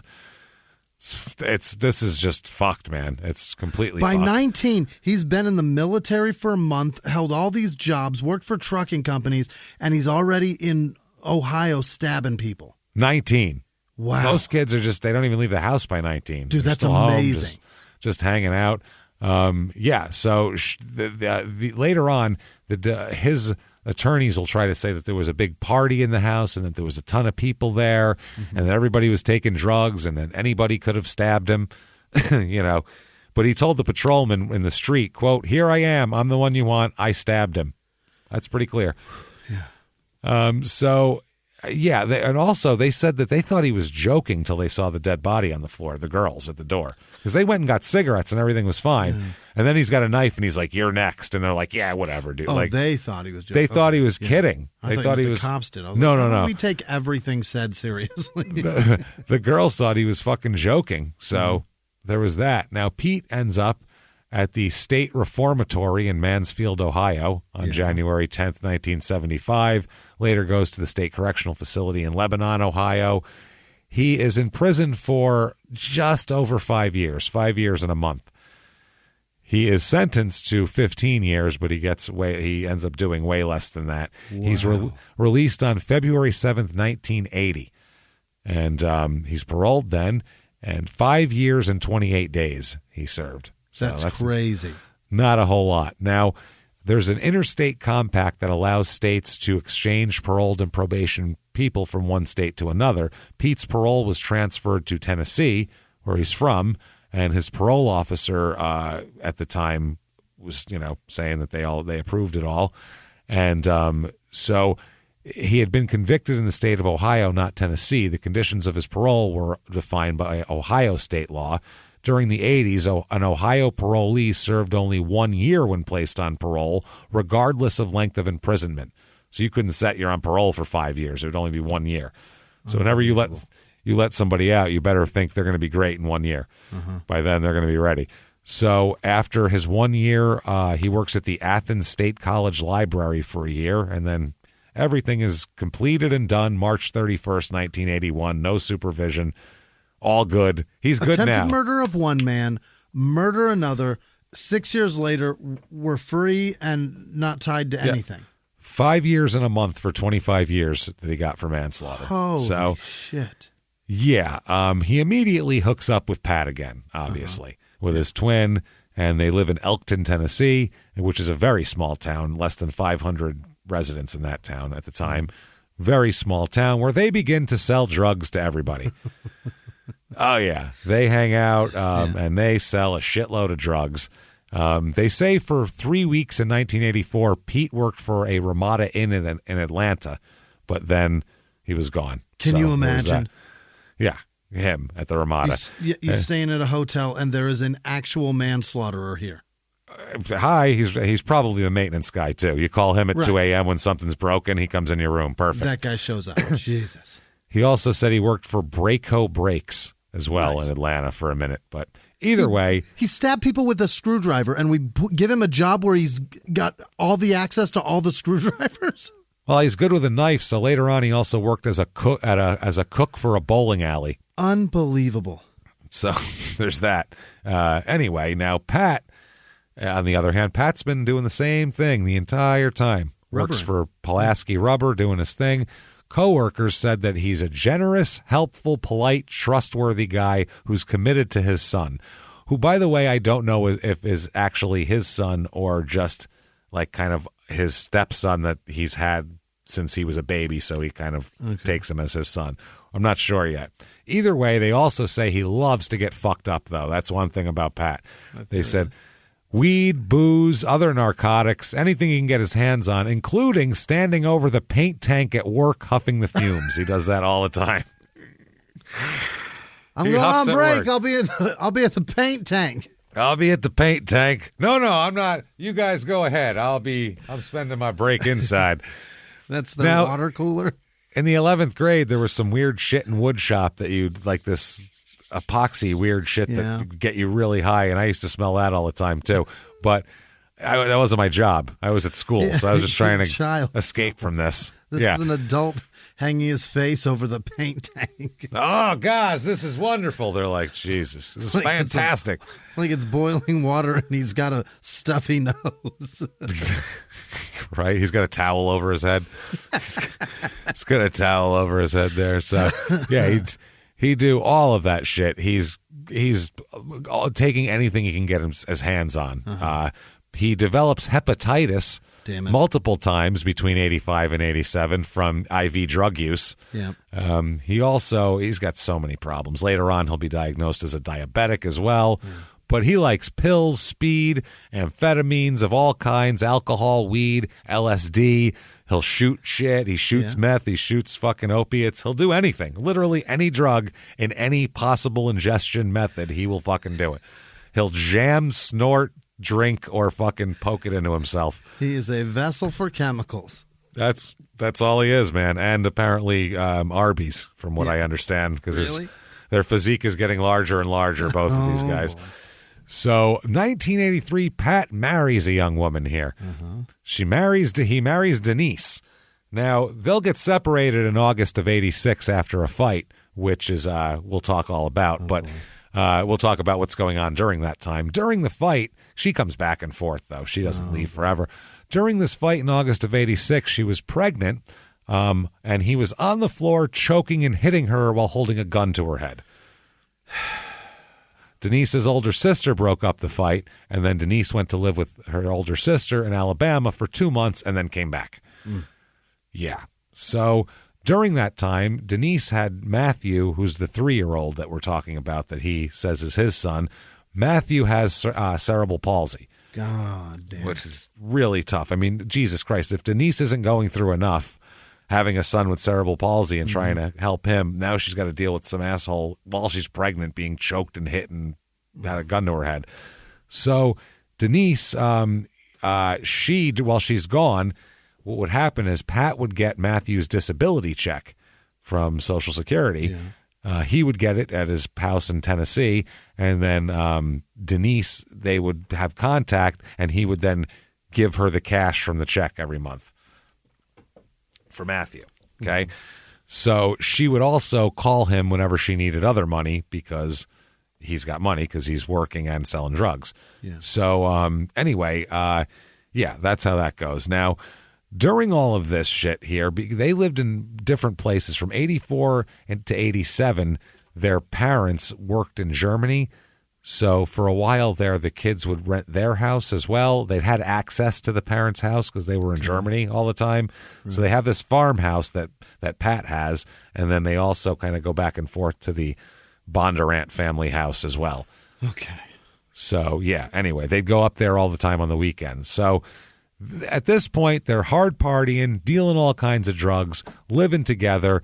They start to get a little following around there. One of the local journalists called it the Spahn Ranch of Tennessee, basically. That's the Spahn Ranch? The Spahn Ranch of Tennessee. So the Spahn Ranch here, the Spahn Ranch is, there's always people coming, young people too, not like kids, but 22, 24, stuff like that, doing drugs, hanging out. Burnout. This is how they get women as well. It's a pretty gross scene, basically. Now, holy shit, May of 1986, there are a couple people come over. Gwendolyn Duggar, who is the bar owner with the stew. Right. It's his daughter, Gwen. Got it. Okay. She's 24 at the time. I said a lot younger than them. 24 at the time. And her brother, Ken, and her came over. She's a single mother, got a young son, and she came over there with her brother. Ken, I guess, had his car was fucked up. It had broken down, and the brothers fixed it, so they were going to pick up the car. Okay. Now, while this is happening, there's a bit of a kind of a little party going on, I guess, or party atmosphere in the house here. So, Gwen decides, hey, she talks to Pete for a while, and Pete decides to convinces her to stay. Mm-hmm. Gwen's like a petite blonde chick, and they have drugs, and they're like, hey, we got stuff, and we're going to party, and we're going to do all this. Why don't you hang out here? So Gwen says bye to Ken. Ken leaves, and Gwen stays behind, hanging out. Now, Denise, who is Pat's wife, Denise said that Gwen bought Valium and Placidil at that point from them, because they had both of those for sale. And she said that Gwen, quote, got high on the verge of passing out. Wow. Taking a bunch of pills. Now, Denise said she had been there 3 or 4 times that month, and Pat had sold her Valium. So that's what she's into, and she goes there and gets it from them. Now, 2 other men are there, Gary Hardin and Dwayne Howell. And they're at the home. Drinking, taking pills, and smoking weed that day. Just hanging with the guys here. Big day. That's big day. That's when Gwen said she wanted to stay and party, and she told her brother that. Now, they also said that Denise says that Gary Hardin, quote, made a pass at Gwen. Sure. But then he backed off. Not because it's the right thing to do or anything. It's because Pat pulled a .38 caliber pistol on him and said, protecting her? You would think, right? Hey, you leave her alone. Get away from her. Yeah. I told her brother I'd keep an eye on her. He actually said, quote, Pete's going to have her first because he bought her drugs. Gross. Yeah, if anyone's going to bang her, it's going to be Pete. So you get the fuck away at gunpoint. That could have been said with words. Yeah. That could have been said with words. That didn't need... Maybe Didn't it's need tap him gunplay, on the probably. shoulder and be like, my brother's trying to get after her. Yeah. But so you don't say have her first. Have her first sounds bad. Well, because she's to the point of passing out, and that's the point when Pete takes her into the bathroom to have sex with her. Oh, boy. To rape her, essentially, at that moment. So, it gets worse because they said she's really drugged, and he basically had to drag her into the bathroom. So that's certainly rape. So then, apparently, Pat joined in with Pete. Yeah. Then they dragged her into a bedroom after that. God. Okay. Meanwhile, Dwayne Howell, he leaves. Not because he's disgusted by what he sees, which would be the normal reason. Oh, this is horrible. I can't be here for this. I should probably get help. No, he goes to see his ex-wife, whose name is Patricia Love, who is a stripper at the Boogie Bungalow Club. Wow. He goes to the Boogie Bungalow Club there, and he said that he told his ex that, quote, he had a whore on a bale of hay because they took her out to the barn. Yeah. And he started inviting people from the strip club to come over and have a go at her, is what he's saying. Yeah. Like turn into a Hell's Angels thing from the 60s here. So unbelievable. Now back to the house here. She's moved around in various rooms and everything like that. We told you she'll end up in the farmhouse before he was gone. Denise walks in while Pat is raping Gwen. Yeah. That's her husband.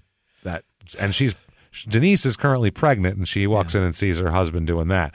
So Denise, at that point, what do you think she does? Freaks out and says, how dare you? We're getting a divorce. She hits Gwen first. Unbelievable. Then hits her husband too. Like it's both of their faults. Yeah. Like unbelievable. Then she said she walked out on them, okay? She walked out on them, not to leave completely. She walked out to go back to the kitchen to finish cooking dinner. I don't even know what to say about that. How bad is that relationship? So, she said that, this was fucking ridiculous. Now, she said she was so mad at Pat because, quote, Pat didn't even care that he'd been caught. He went right back to it. I was hurt. I was hurt. What about Gwen? Jesus Christ. I'd be hurt if my husband was fucking raping an unconscious woman also. I'd be hurt that I married a fucking monster. That's what I'd be hurt about. Not I was hurt that he didn't drug me and drag me in there instead. What a scene. So Denise demanded that the other two guys get the fuck out. You guys get out, or Hardin, because he's the only one left. You get out, and she started packing her own shit. Then, according to one of the man's testimony or later on, he'll say that Denise told a detective later on that she then, Denise, quote, picked up a stick and hit Pat first, then beat the hell out of the woman. Unbelievable. With a stick. Her friend said that she gets angry fast and that she, quote, she can get real mad real quick. Mm-hmm. Now, she leaves the house. I'm out of here. Indignant. She comes back a half hour later.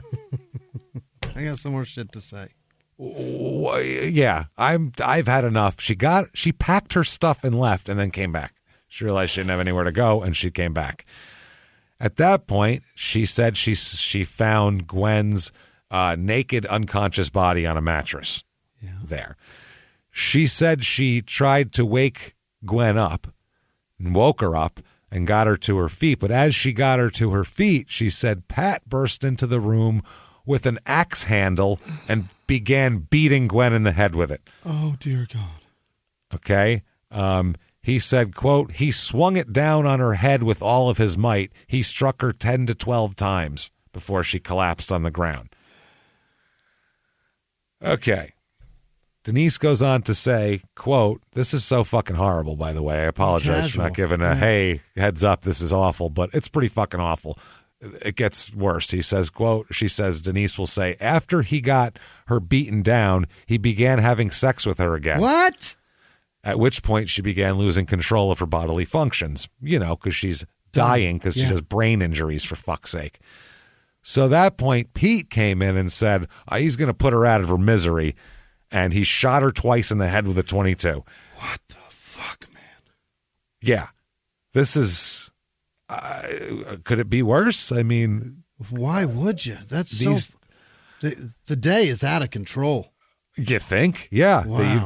You've just put... Anytime you, quote, put a person out of their misery, things have gotten out of hand, I think, at that point.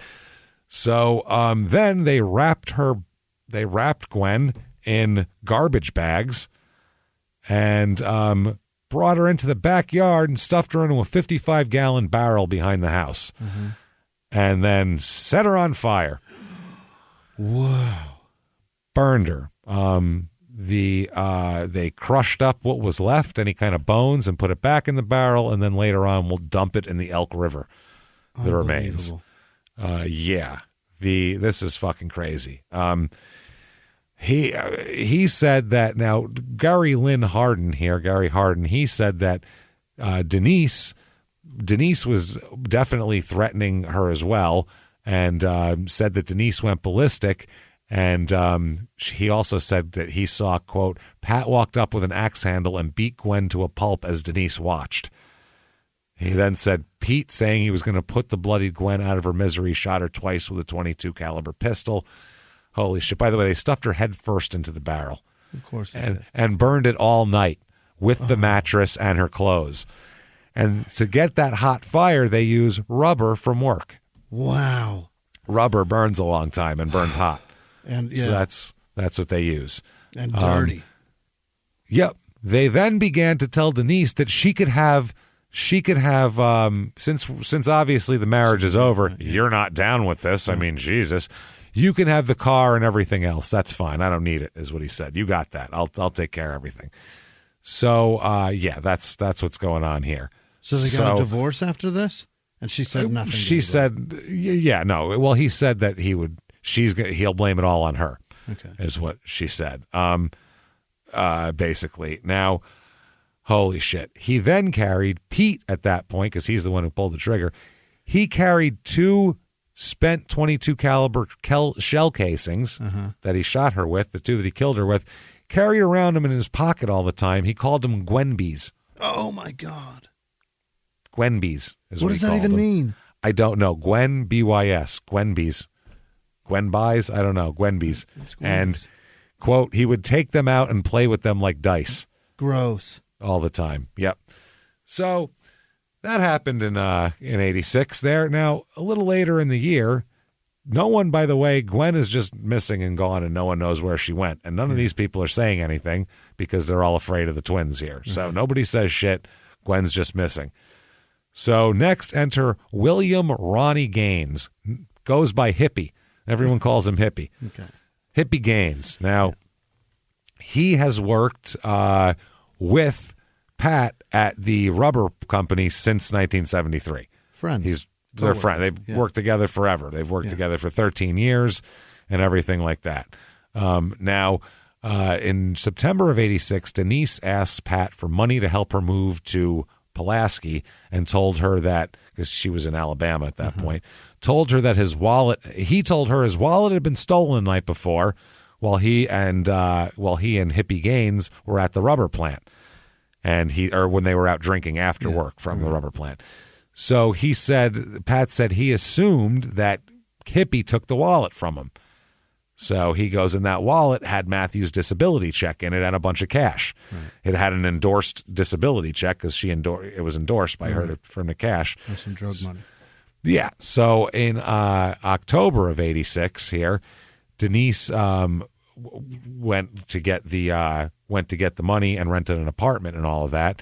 And on that day, Denise picked up the money from him, and he made more remarks about the wallet being taken. Pat does.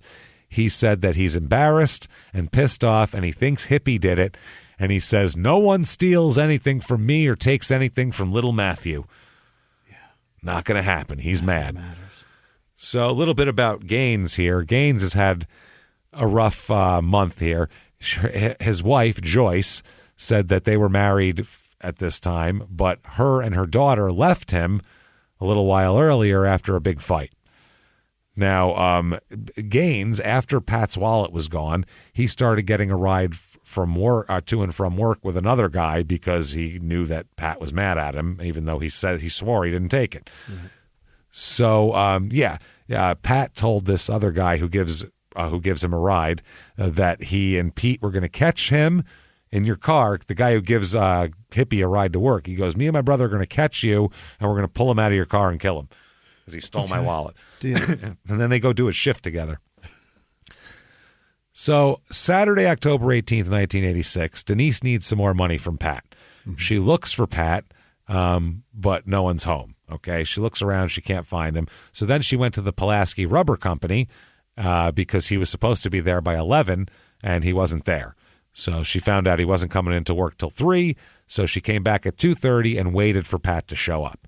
He showed up at 2:45. He's driving he's got a white 64 Plymouth Fury. Fuck yeah. Yeah, it's not it's a piece of shit at that point, though. It's not like a done up. It's not souped up Sport Fury. No. It's an old 4-door. It's an old Fury that's barely hanging on. It's not good at that point. How about that? A guy that's this mad and angry at everybody drives a Fury. A Fury. Fucking a white crazy, hot Fury. So he pulls up next to Denise, and she notices blood smeared on the rear fender of his car. On the outside? On the outside of the car. Wow. She asked him, what up with the blood, dude? And he said, sit in the fucking car and act like you're sick, okay? And she was like, okay. So he ran into the plant to get some wet paper towels. That's the plan here. He returned with the paper towels and handed them to Denise, and he told her, start wiping your face. So she did this, and while she did that to, act like people see her. Yeah. Yeah. He went over and wiped the blood off his car with the paper towels. Mm-hmm. So he told her that the night before, I was playing cards with Hippie at Hippie's house. You know what I mean? We were over there hanging out. I caught that son of a bitch cheating. That Hippie's a real thief. tried to crawfish. Yeah. He said I caught him cheating.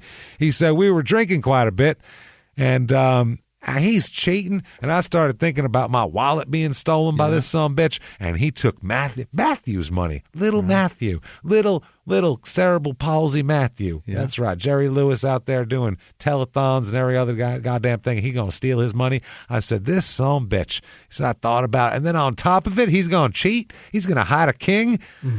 I don't think so. And he said he, quote, just went off.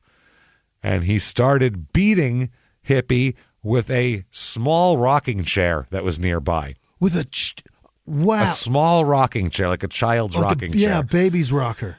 He said that he continually beat the man for over 30 minutes. Unbelievable. He said he beat him until there was only, quote, a small piece of the rocking chair left. Everything else turned to splinter. In his hand. Yeah, for a half hour until he was dead. So he beat him to death with a rocking chair, he said. He said, well, then, obviously, I was like, well, oh, shit, I just beat him with a rocking chair. Got to do something. So he carried him into the bathtub and then called Mark Marrow over at the Shady Lawn truck stop in Elkton and said, would you go across the street there to the farmhouse and go get my brother Pete for me? So Pete ended up showing up at the house, and they decide to dismember Hippie in the bathtub. So they do. They cut him up into many pieces together in the bathtub. Wow. How do these two fat fucks fit over a bathtub, number one? I got to know. I don't know, but they have done this absolutely so many times. Their first thing is, well, we better cut him up and we'll put him in the bathtub. That's what mob guys do. Yeah. Oh, shit, we killed Petey. Well, put him in the tub. Take him apart. What else are we going to do? So they cut him up in his own bathtub. Wow. Pete and Pat both do that. Pat tells Denise that he and Pete cleaned the bathtub and poured Drano down the drain in case there was, anything lingering around the top of the drain there. Then they loaded the body in the car and took it to West Point, Tennessee, where their parents had a house. Mm-hmm. So they went out there. They then burned the body. This house is in Pulaski, by the way, the victim, Hippie's house. That's why this thing takes place in Pulaski. Right. There's not a lot to talk about with Elkton. That's why there's nothing there. So we did Pulaski. So anyway, they take him there.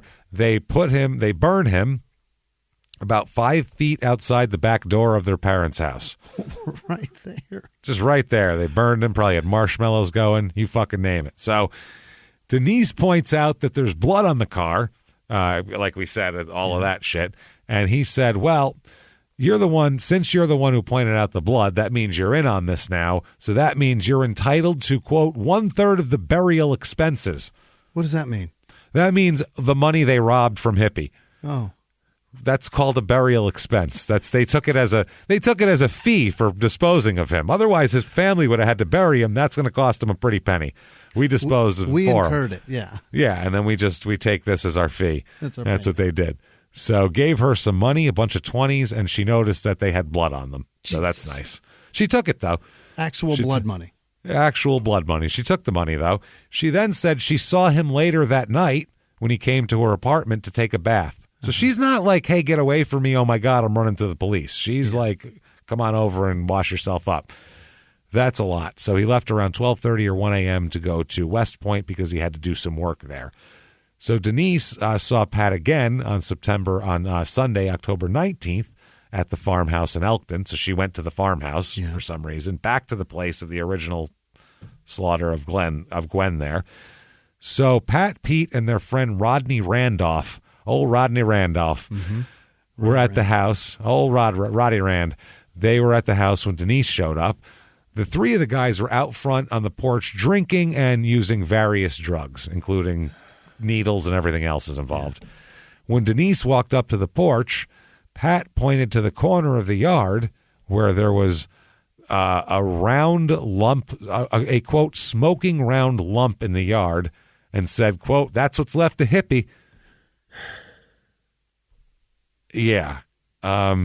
So That's fucking crazy. They moved it from the parents' house. The burned corpse they moved from the parents' house back to their place in Elkton because they wanted it to be close to town so they could get to it fast in case they heard anything was brewing with it. They are such bad dudes. They're bad people. Yeah, they wanted them close by. So Pat explained to Denise he had to burn the body, and to burn the body, he's like, you know how hot you got to get a body to burn? It's hot. It's not wood. Yeah. We've talked about it how many times on this show? Oh, God. You've got to get it so hot. Burning a body is a bad idea. Well, he said had to use a bunch of rubber from work, and it still took 2.5 days to burn him down to this. Oh, boy. They are fucking, wow. And there's still, I guarantee, fragments. There's still things they can identify him with.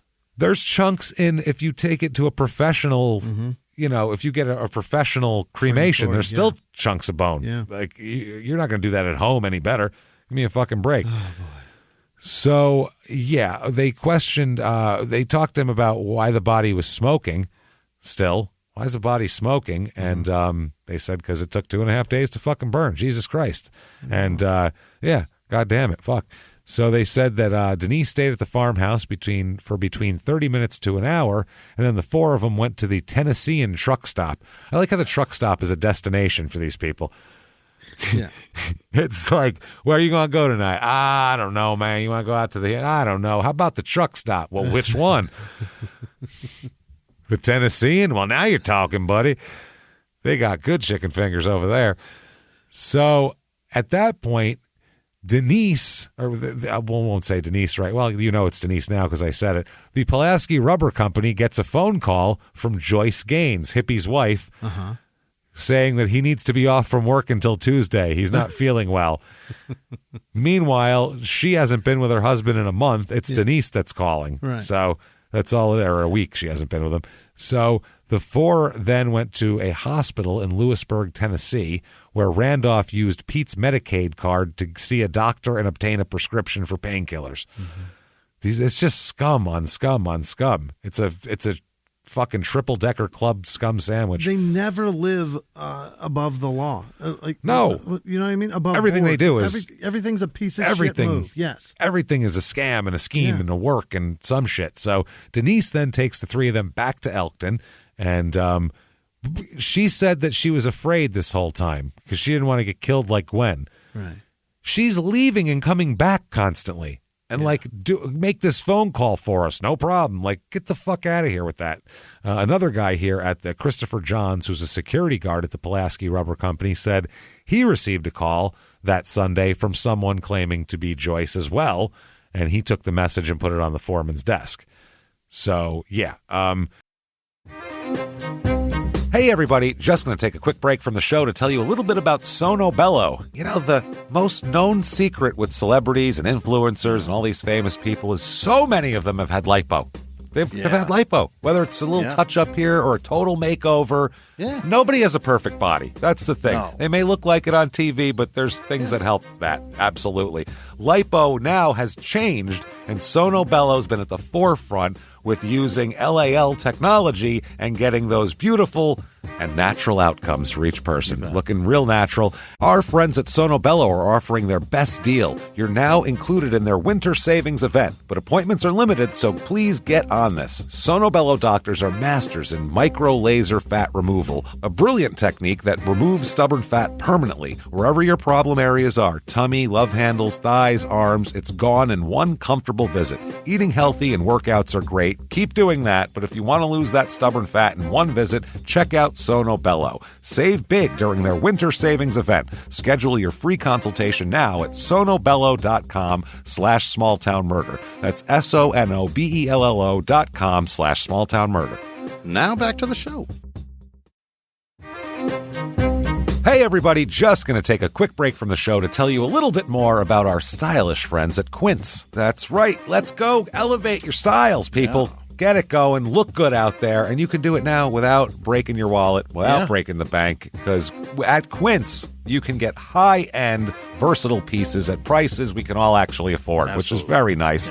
You want to get good stuff, that lasts and it's good, and they have quality stuff that's very affordable, and you can do like we did, upgrading our stuff here, while still being a very reasonable price. Quince only works with factories that use safe, ethical, responsible manufacturing practices, along with premium fabrics and finishes. It's all quality stuff. You're going to love it. Trust us, it looks good. And I've got the leather jacket. It's a very high quality item. Real nice, soft leather. Yeah. Jimmy's got his linen pants he's rocking. Yeah, they're terrific. Come on, be like us. Be fashionable. Get in there with Quince. Indulge in affordable luxury. Go to quince.com/smalltownmurder for free shipping on your order and 365-day returns. That's QUINCE.com/smalltownmurder to get free shipping and 365-day returns. Quince.com/smalltownmurder. Now back to the show. Now, they asked where the hell, I wonder where Hippie went at work. Yeah. And Pat tells Jeffrey Strickland that, quote, and he said this while he was laughing, he heard he joined the Foreign Legion. Yeah. And he laughed and walked away. Yeah. Wow. Now, October 20th, Joyce has been gone, has no idea Hippie's even missing. No clue. Yeah. She's just been gone. She had a fight with him and left. She comes back to her house, which is the murder scene, on October 20th, a couple days after the murder, to get clothes for her daughter, obviously. So she opened the door to her daughter's bedroom, and at the front of the house, she noticed the carpet had been cut around the furniture, and only the foam padding was left. That's odd. Suspicious, yeah. Yeah, that's not suspicious at all. Around the furniture, though. Still lazy, though. He pawned little pieces of the carpet. Fuck, yeah, he must really need some shit bad. Joyce also noticed that an electric blanket was spread out at the foot of the bed. She became frightened, so she took some of her daughter's clothes real quick and left the house. Later on that evening, Joyce returned to the house with both of her daughters to get more clothes. She felt buoyed by having 3 people there. At that point, her and her daughter noticed that the phone in the living room was missing. No phone? No phone. So she said at that point she started to notice, too, that there was beer cans everywhere and, looked like people just been, hanging out partying in there. So they were like, what the fuck? And they also noticed that the comforters from the master bedroom and the comforters from the daughter's room both missing as well. Huh. Carpet, comforters, and there's shitloads of beer everywhere. That's kind of the calling card of the Bondurant brothers, isn't it? Yeah. If you put a couple used syringes on the ground, I feel like that's wherever they go, that's the trail. So the daughter said that the carpet in her room had been cut out around the furniture as well. She also said her bed looked slept in and that a blanket was at the foot of the bed that was normally pulled up. A jewelry box, her bedspread, and a small black and white television were missing from her room as well, the kid. So they robbed him as well. We've called nobody at this point? No phone. Phone's missing. Oh, you got to leave and call somewhere. I would say go get a neighbor, for Christ's sake. Neither of them noticed any blood or signs of a fight, though. Okay. That's one thing. Now, October 20th, when he's supposed to be coming back to work, Ronnie, same day, at about 12:50 p.m., the office manager at the rubber company there gets a phone call from a guy saying, hey, it's a Hippie here. Yep. I'm going to need a little more time off here. Yeah, I'm still, I'm a little under the weather, and Somebody my mom died. Hippie impression. And my father's got gout, and you know how it is, right? So this guy said, well, hold on, I'll transfer you to the plant manager. And at that point, they just hung up the person. You tell him. This guy who knows Hippie said, in his opinion, it wasn't Hippie on the phone. And so he placed a note in his file. Oh, Hippie or not, question mark, fucking, wasn't here today. Show. Yeah. No call, no show. So according to his time card, he worked Friday, October 17th, and then he was scheduled to work Saturday the 18th. He didn't show up, and then he, quote, was called in by his wife for the next 2 days, and then he called in. His paycheck, dated October 17th, was endorsed on the back with the signatures of himself and of Pat. Oh. Which is weird. The check was cashed on the same date, October 17th. So he must have cashed it at Pat's bank account, possibly. Yeah. Used that. I don't know.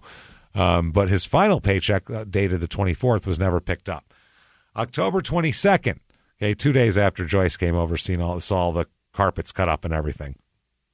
Ann McGill, who was Hippie's sister, she went to Hippie's house in the morning and saw that the house had been burned down. House is gone. House has been burned down. Yeah. She had gone the day before and looked for Hippie, but knocked and nobody answered. Said the house was in disarray that day. He saw Hippie's boots, which he always wore everywhere, were still at the house, sitting at the end of his bed, and his snuff was sitting on the end of the table too. Yeah. If a man doesn't take his shoe and his boots, he's not gone. That's what that works. Yeah. He's there somewhere. Mm-hmm. So, and that's when she left that day, came back again, and the house was burned down. So there was that. That's the fire department received a call at 11:47 on October 22nd, 11:47 p.m., and there was flames coming out of a bedroom window that were located on the left part of the house.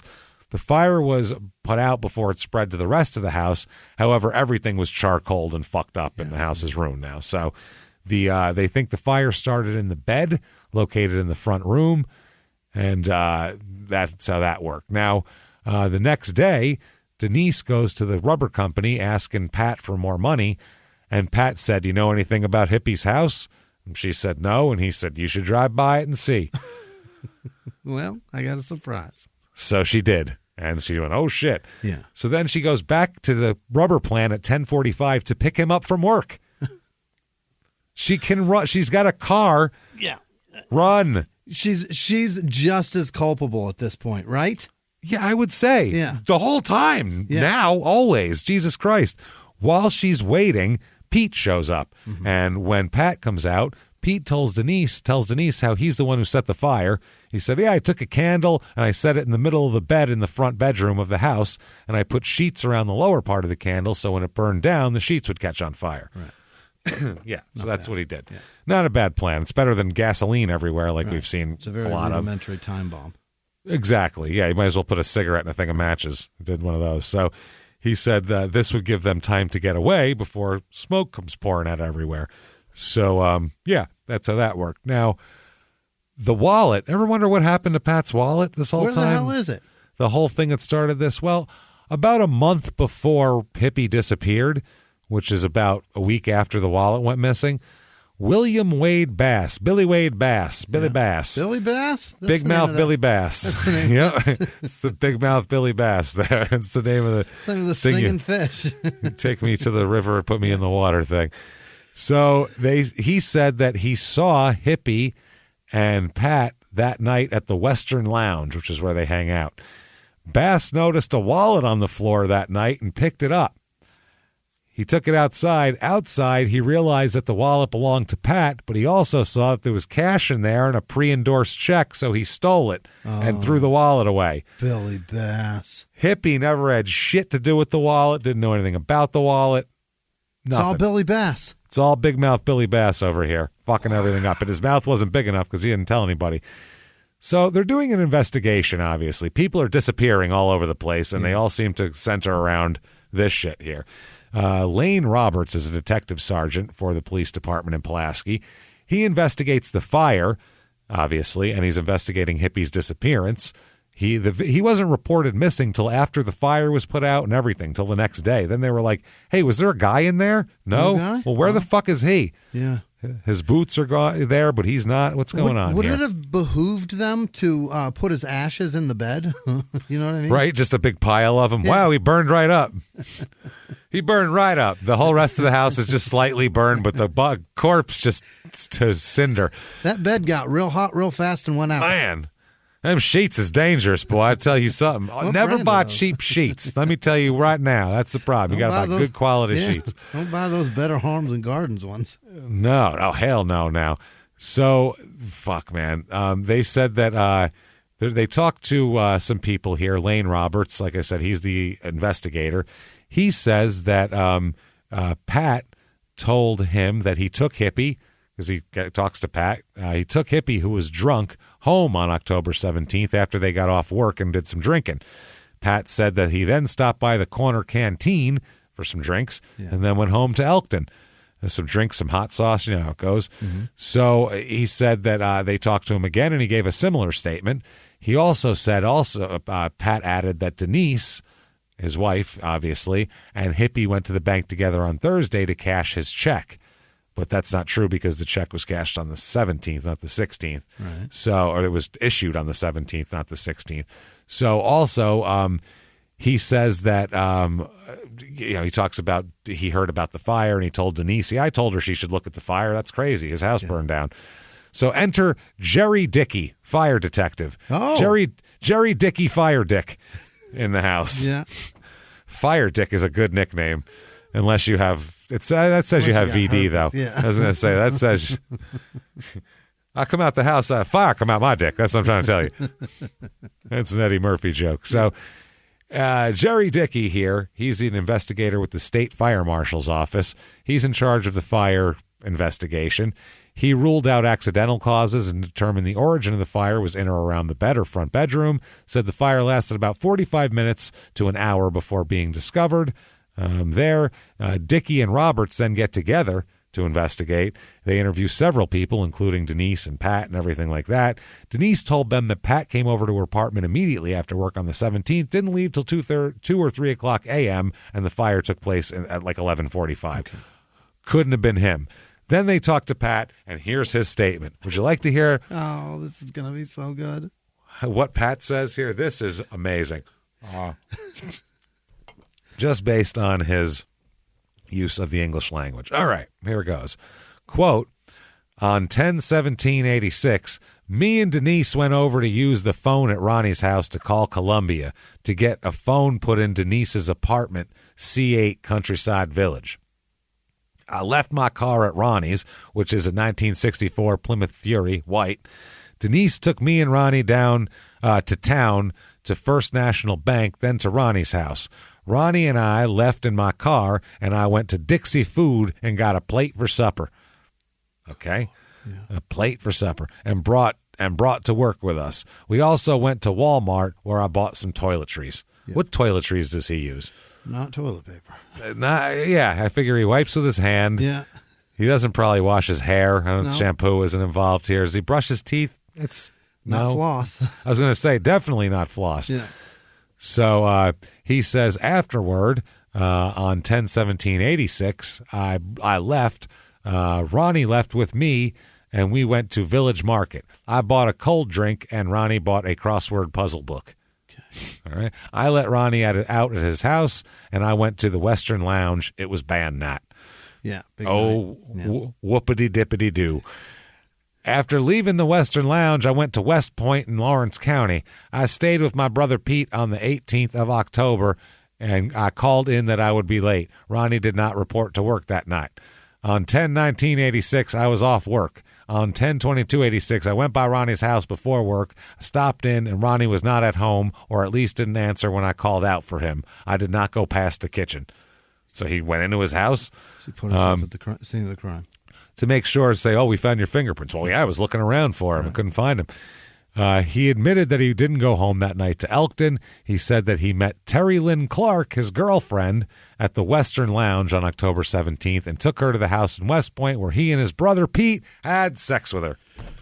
Oh, boy. Oh, my God. That's his excuse. Yeah. Me and my brother Pete were tag teaming a chick, my girlfriend, over I ain't no murderer. I've been out tag teaming all night with my boy.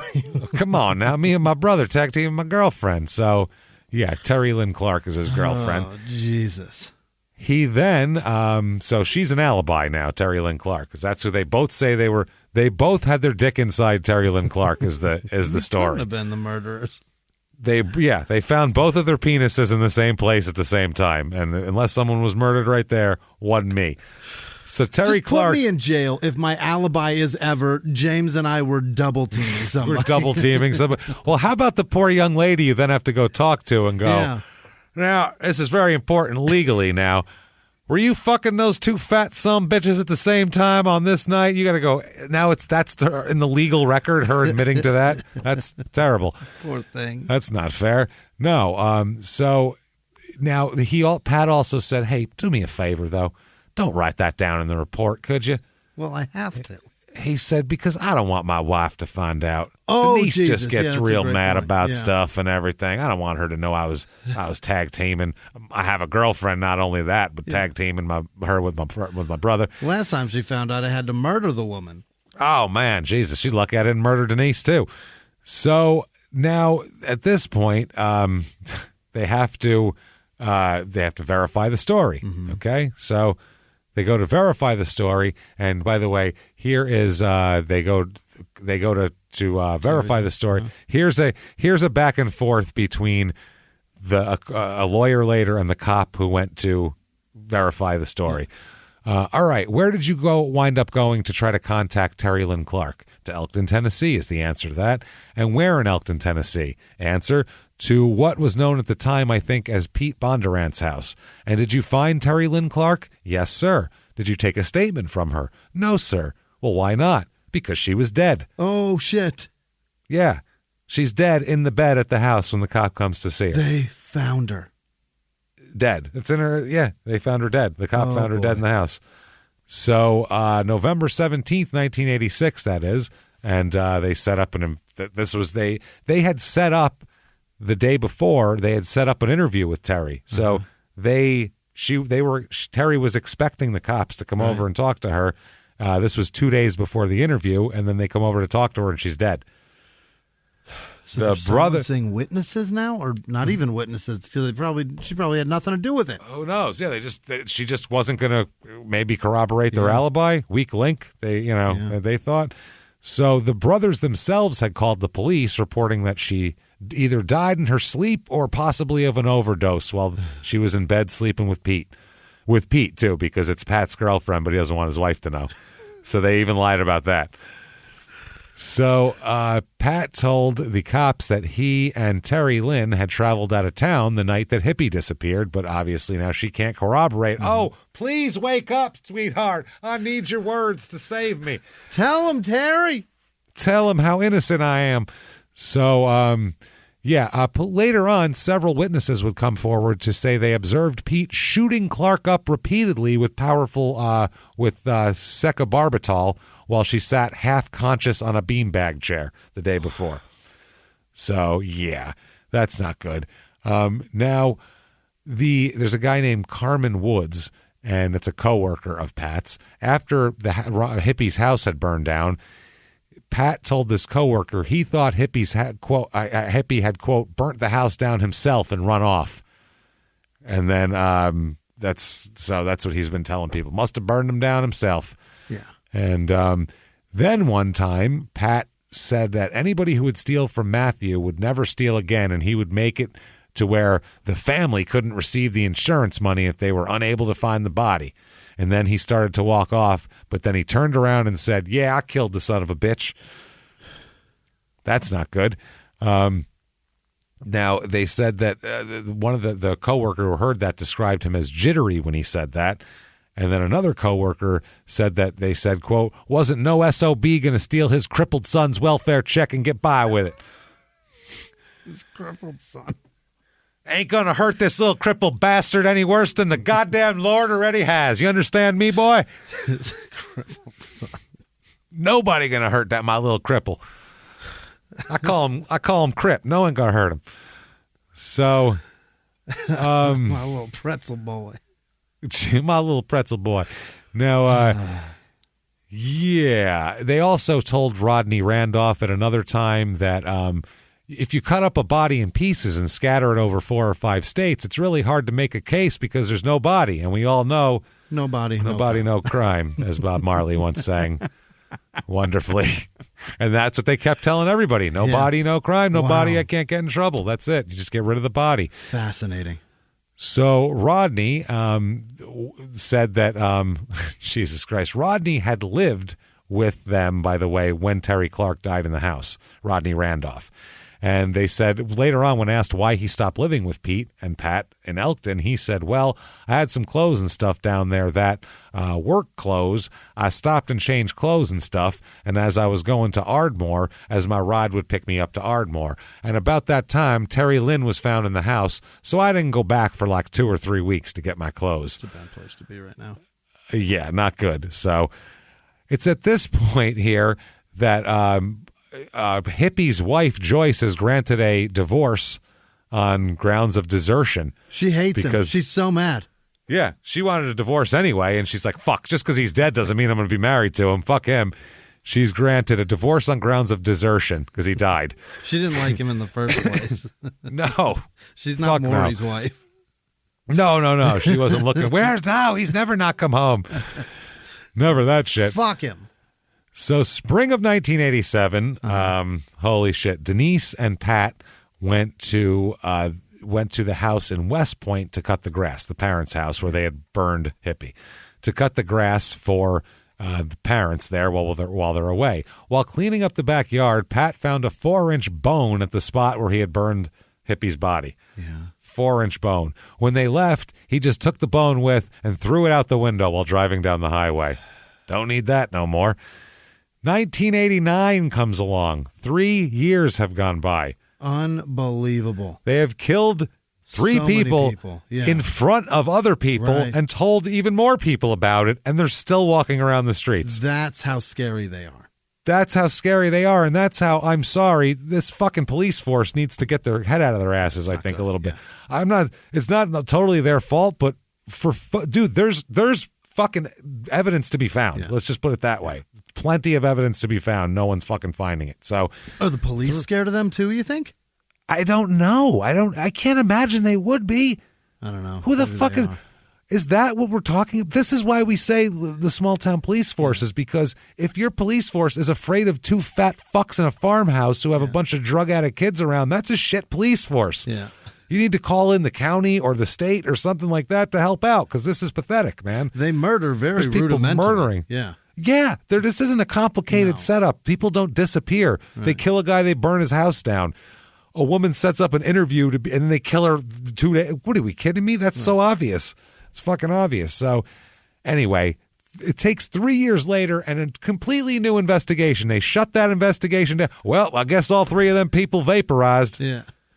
They literally said, well, we can't find. The only person we know of where their body is Terry Clark. Right. And Terry Clark is a known drug user, so she must have OD'd. That's what happened. There's that. And then the other must have got struck in the chest by lightning like powder. And completely just disintegrated. Evaporated. Poof, done. So, yeah, that's what's going on. A new detective's come in here. A guy named Detective Michael Chapman inherits the case. And he comes across, he looks through all the witness shit and he goes, wait a second here. Sounds like Denise was around for all this shit. And why have we not brought her in and leaned on her? I get why neither of the brothers are going to say shit, but why can't we get her to crack? This is ridiculous. We should be able to lean on this fucking broad. Pretty easy guilting when she's got the crippled son. All of that, yeah. And it's on top of all of this, they haven't even been together for like over 2 years, Pat and Denise. So it's over. It's over. Like, this is the lady to talk to. As luck would have it, at that very moment, she happened to be dating a cop. Oh, I thought you were going to say she happened to be locked up. Yeah, she happened to be locked up. Easy to find her. And ask her some questions. Kind of second best, actually, just dating a cop. You can just go over to his house and talk to her. So they do that. They talk to her. And in exchange for full immunity, she starts to talk. Yeah. And with full immunity, now she's got all sorts of shit to say. She tells them about everything. She said that, she did continue to see him. Mm-hmm. By the way, while she's giving information over multiple sessions, she's still seeing him now. She's making sure to keep in contact with him to keep him close by, Pat. Not fucking him, I don't think, but seeing him.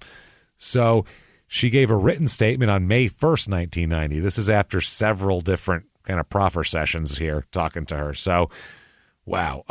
They said that she admitted that she had lied in previous statements to the cops in order to protect her husband at the time.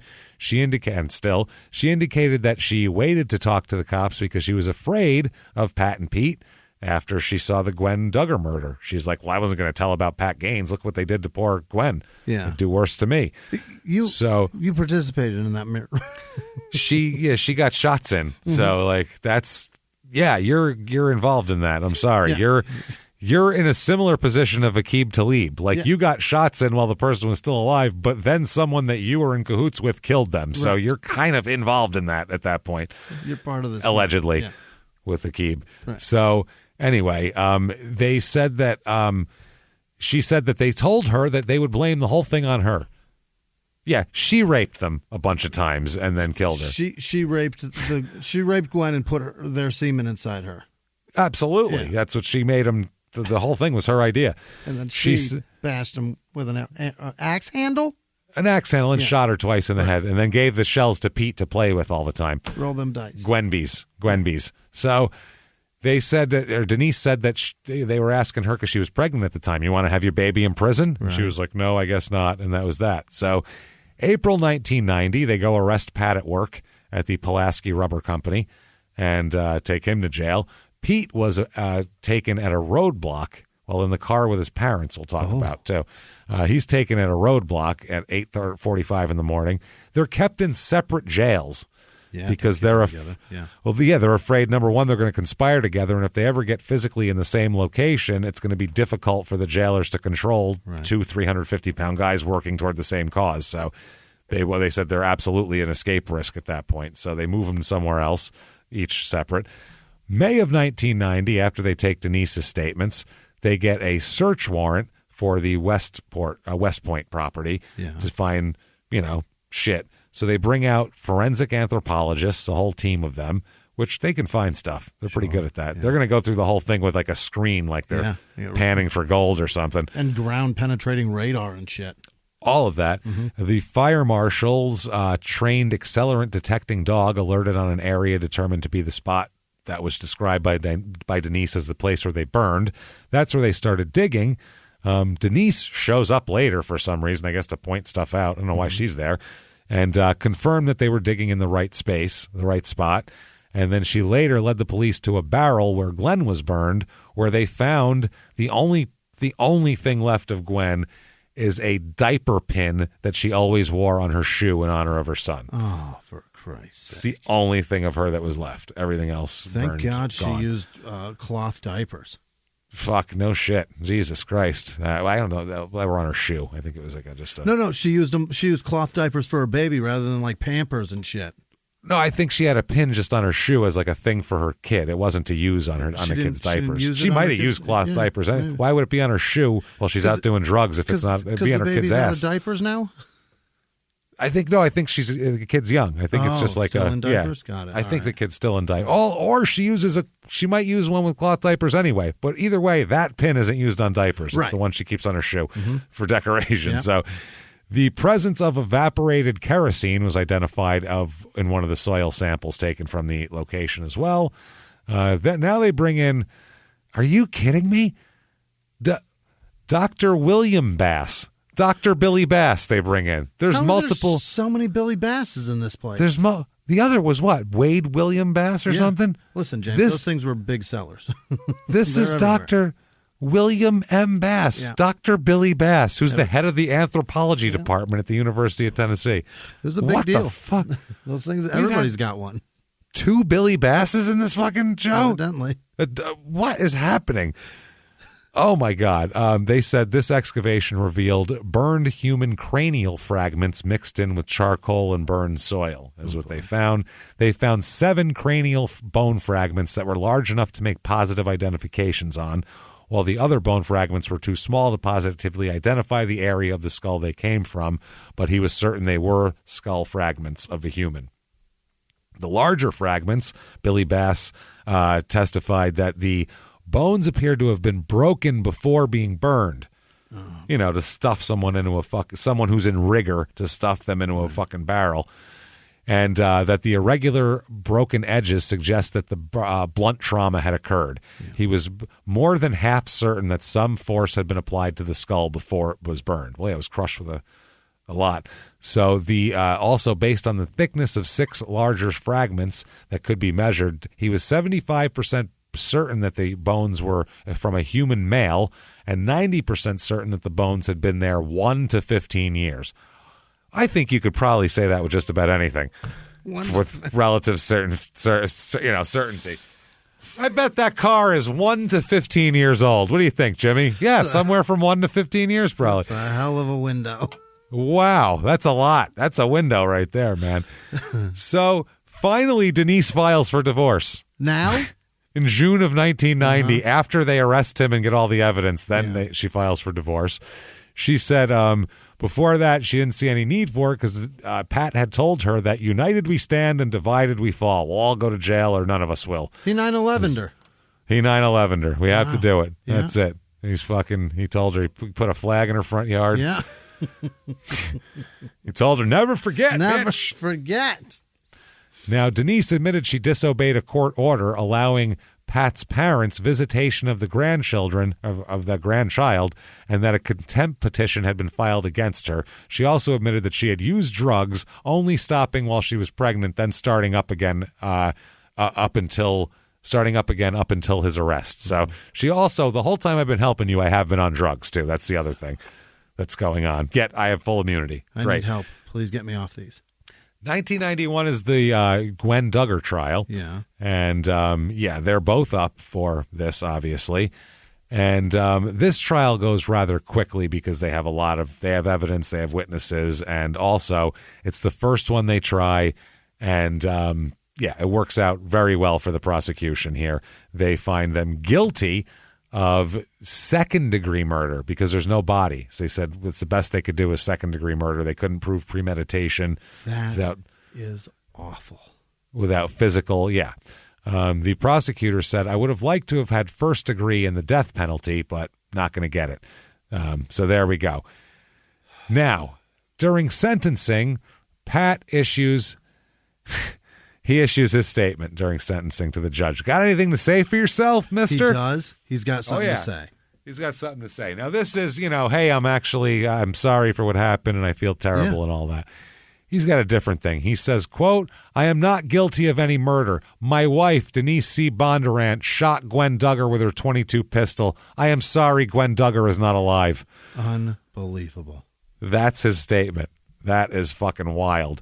The judge obviously has a different thing. He says this case, at least in my opinion, ranks right up there with some of the most hideous and horrible crimes that I've ever heard of being committed, certainly in this judicial district. He called it cruel, brutal, and merciless, and said, you, sirs, the two of you fat fucks, may fuck off. 25 years in prison for you assholes. And that's not enough because that is one of the most horrible murders I've ever heard in my life.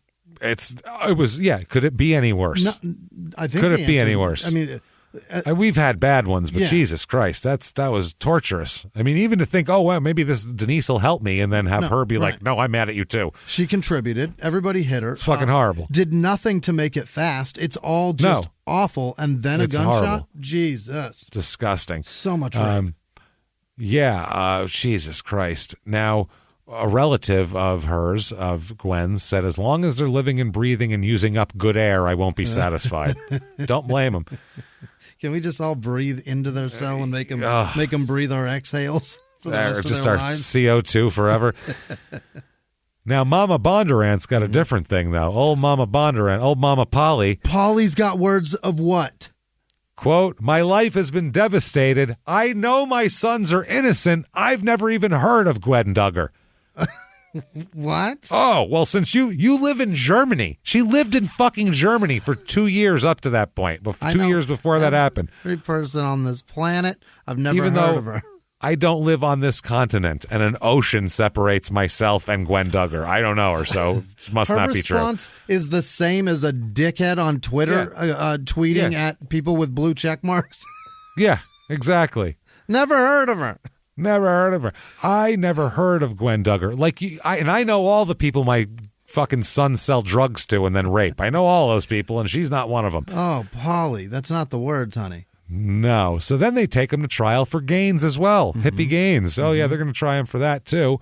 Denise has to testify at this moment in this case here. And when questioned about Gaines's disappearance, she says, they asked, did you tell the police lies? And she said, whatever I did tell them, I probably lied.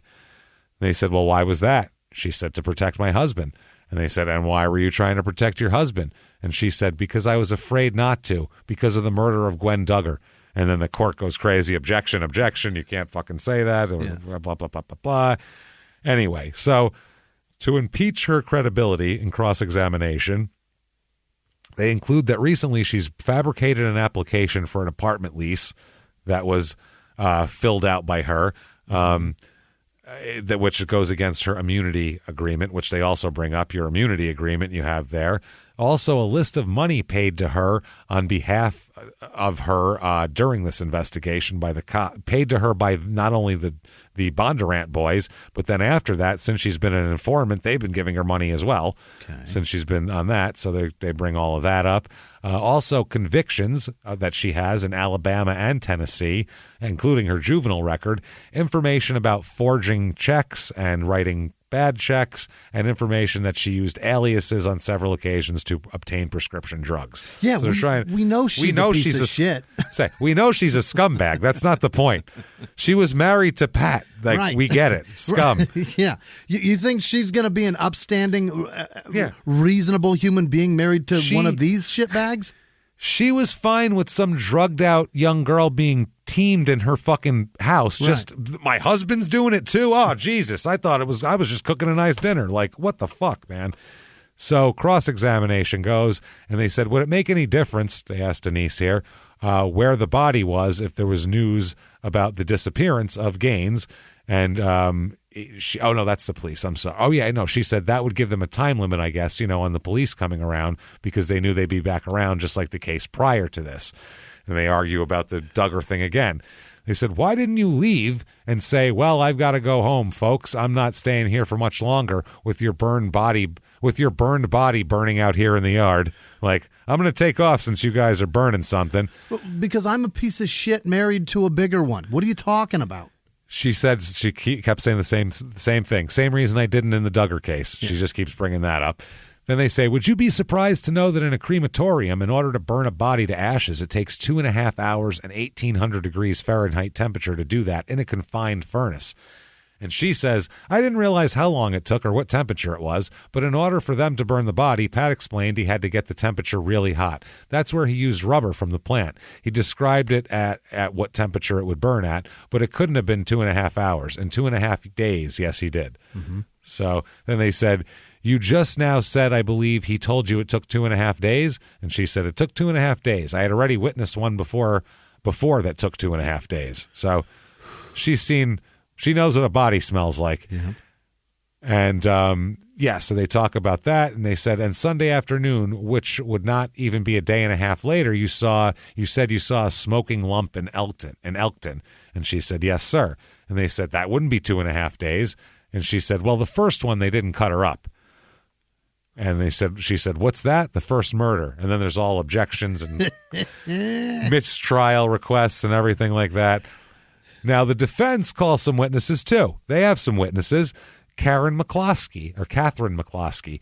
She is a neighbor of Pat and Pete. And she said she saw Gaines. Oh, no, she's a victim of Gaines. I'm sorry. She said she saw Gaines mowing his lawn on October 20th, so he couldn't have been dead then. This is all bullshit. I saw him 2 days later, and I also saw a 200-pound man in an old white car drive up to the house around 5 p.m. on the day of the fire. The man went into the house, stayed a few minutes, and then left. Not this guy and his old shit, a 200-pound man, not a 350-pound man. In the same car. I saw different guy start the fire. Then a detective then said that after talking with McCloskey on October 26th, he walked over to the victim's yard to look at the grass and decided it was way too high to have been cut on the 20th. So this person's just mistaken. She has no idea. She's off by a few days. That's it's all also there is to, which is normal. 5 memory. years later. And that's you don't remember days and stuff. Right. You don't. That's the problem. A Charles Buster Stanford here. Buster Stanford visited his grandmother, who lives across the street from Hippie's house, at least once a day. He said that he saw Hippie standing out in the street with a brown paper sack at 2:30 or 3 o'clock one day during the week of the fire. He was out there. So I saw him too. He's not dead. Okay. This guy's like Elvis. They see him everywhere. This is crazy. Real Tupac situation. It's a real Tupac situation here. So Rodney Randolph, he testifies that he has no recollection of seeing or having a conversation concerning a smoking or burning lump in the yard at Elkton. He also denied ever being treated at the Lewisburg Community Hospital, because that was where he went to get prescription, was the story.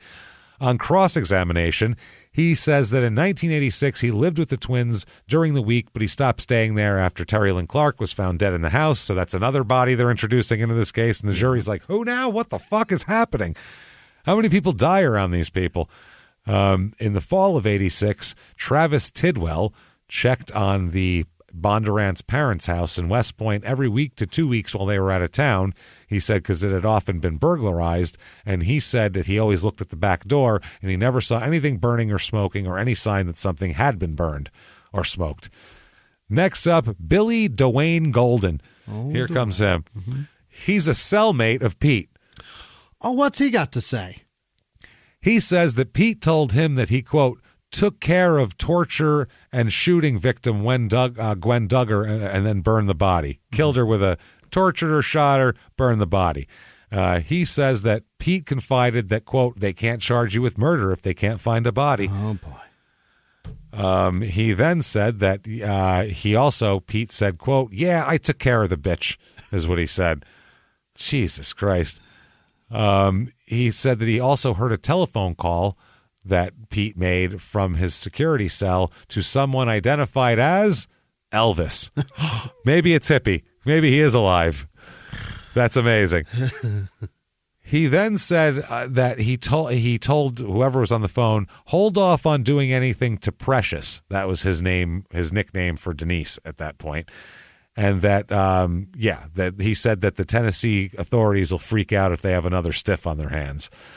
So he was probably, thinking about killing her. So, holy shit, man. Now, Pat testifies on his own behalf here. He testifies here and, says he's just a good guy, doesn't know what you're talking about.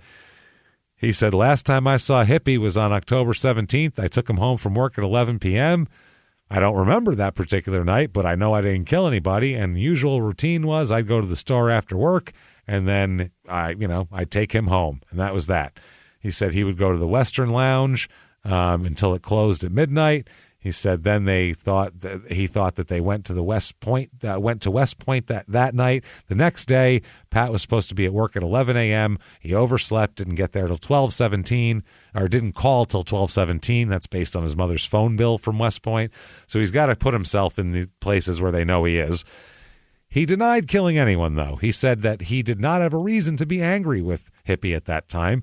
The night he lost his wallet, he said he went to Hippie's house to look for it and to confront him, but he was satisfied that Hippie didn't have it. He said a week later they were driving around and drinking together like nothing happened. It was fine. He said that he went to Hippie's house that afternoon of the fire to make sure he would go to work so he didn't get shit-canned. Okay. Because I just went over to make sure he wasn't going to get fired.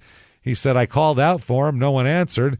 He said that he saw the fire later on when he left the Western Lounge. He could see the burning in the distance there.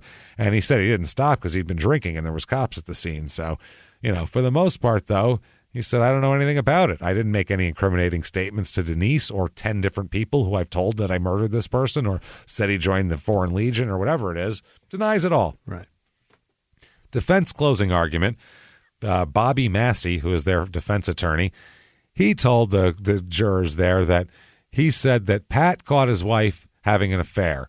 Denise went to the police and exchanged her immunity on other charges for her testimony. That's their thing. Look, Denise did everything. He caught Pat having an affair, so recently she went to the cops, told this big, long story. That got Pat in trouble and got her off of some drug charges. So everything, 2 birds, 1 stone. It's all Denise.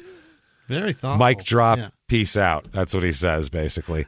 And she also says that you've heard Denise testify that her and her brother-in-law have never gotten along, so she would turn him in. And, said, quote, Denise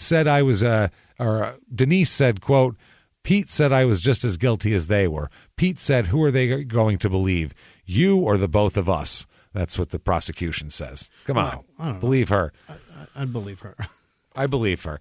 Verdict is guilty of first-degree murder. Oh, they got him for first on him? First-degree murder. Both of them? On that one. Yeah. So, yeah. Mm-hmm. First degree. Now, they're going for the death penalty on Pat because he did it, and then it's just arson charges on Pete for this, though. So the sentencing comes around, and they say that because this is death penalty for Pat here on the table. So the doctors here, they bring in psychiatrists, and they say he's got tons of addiction problems that affected his mental and emotional functioning, resulting in emotional instability, episodes of anxiety and depression, outbursts of anger, and instances of amnesia. Oh my. Handy for Those you. are... You forget your outbursts of anger? That's terrible. You can't have that. And then forgets it. And then doesn't even know about that. That's a dangerous person. It said the effect of stimulants taken by him would also make him hyper, irritable, aggressive, paranoid, and suspicious. Those are all a bad cocktail.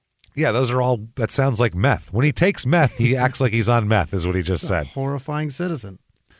They said that he took 6 to 8 times the prescribed dosages of some of the drugs and took 10 times more drugs than the average person.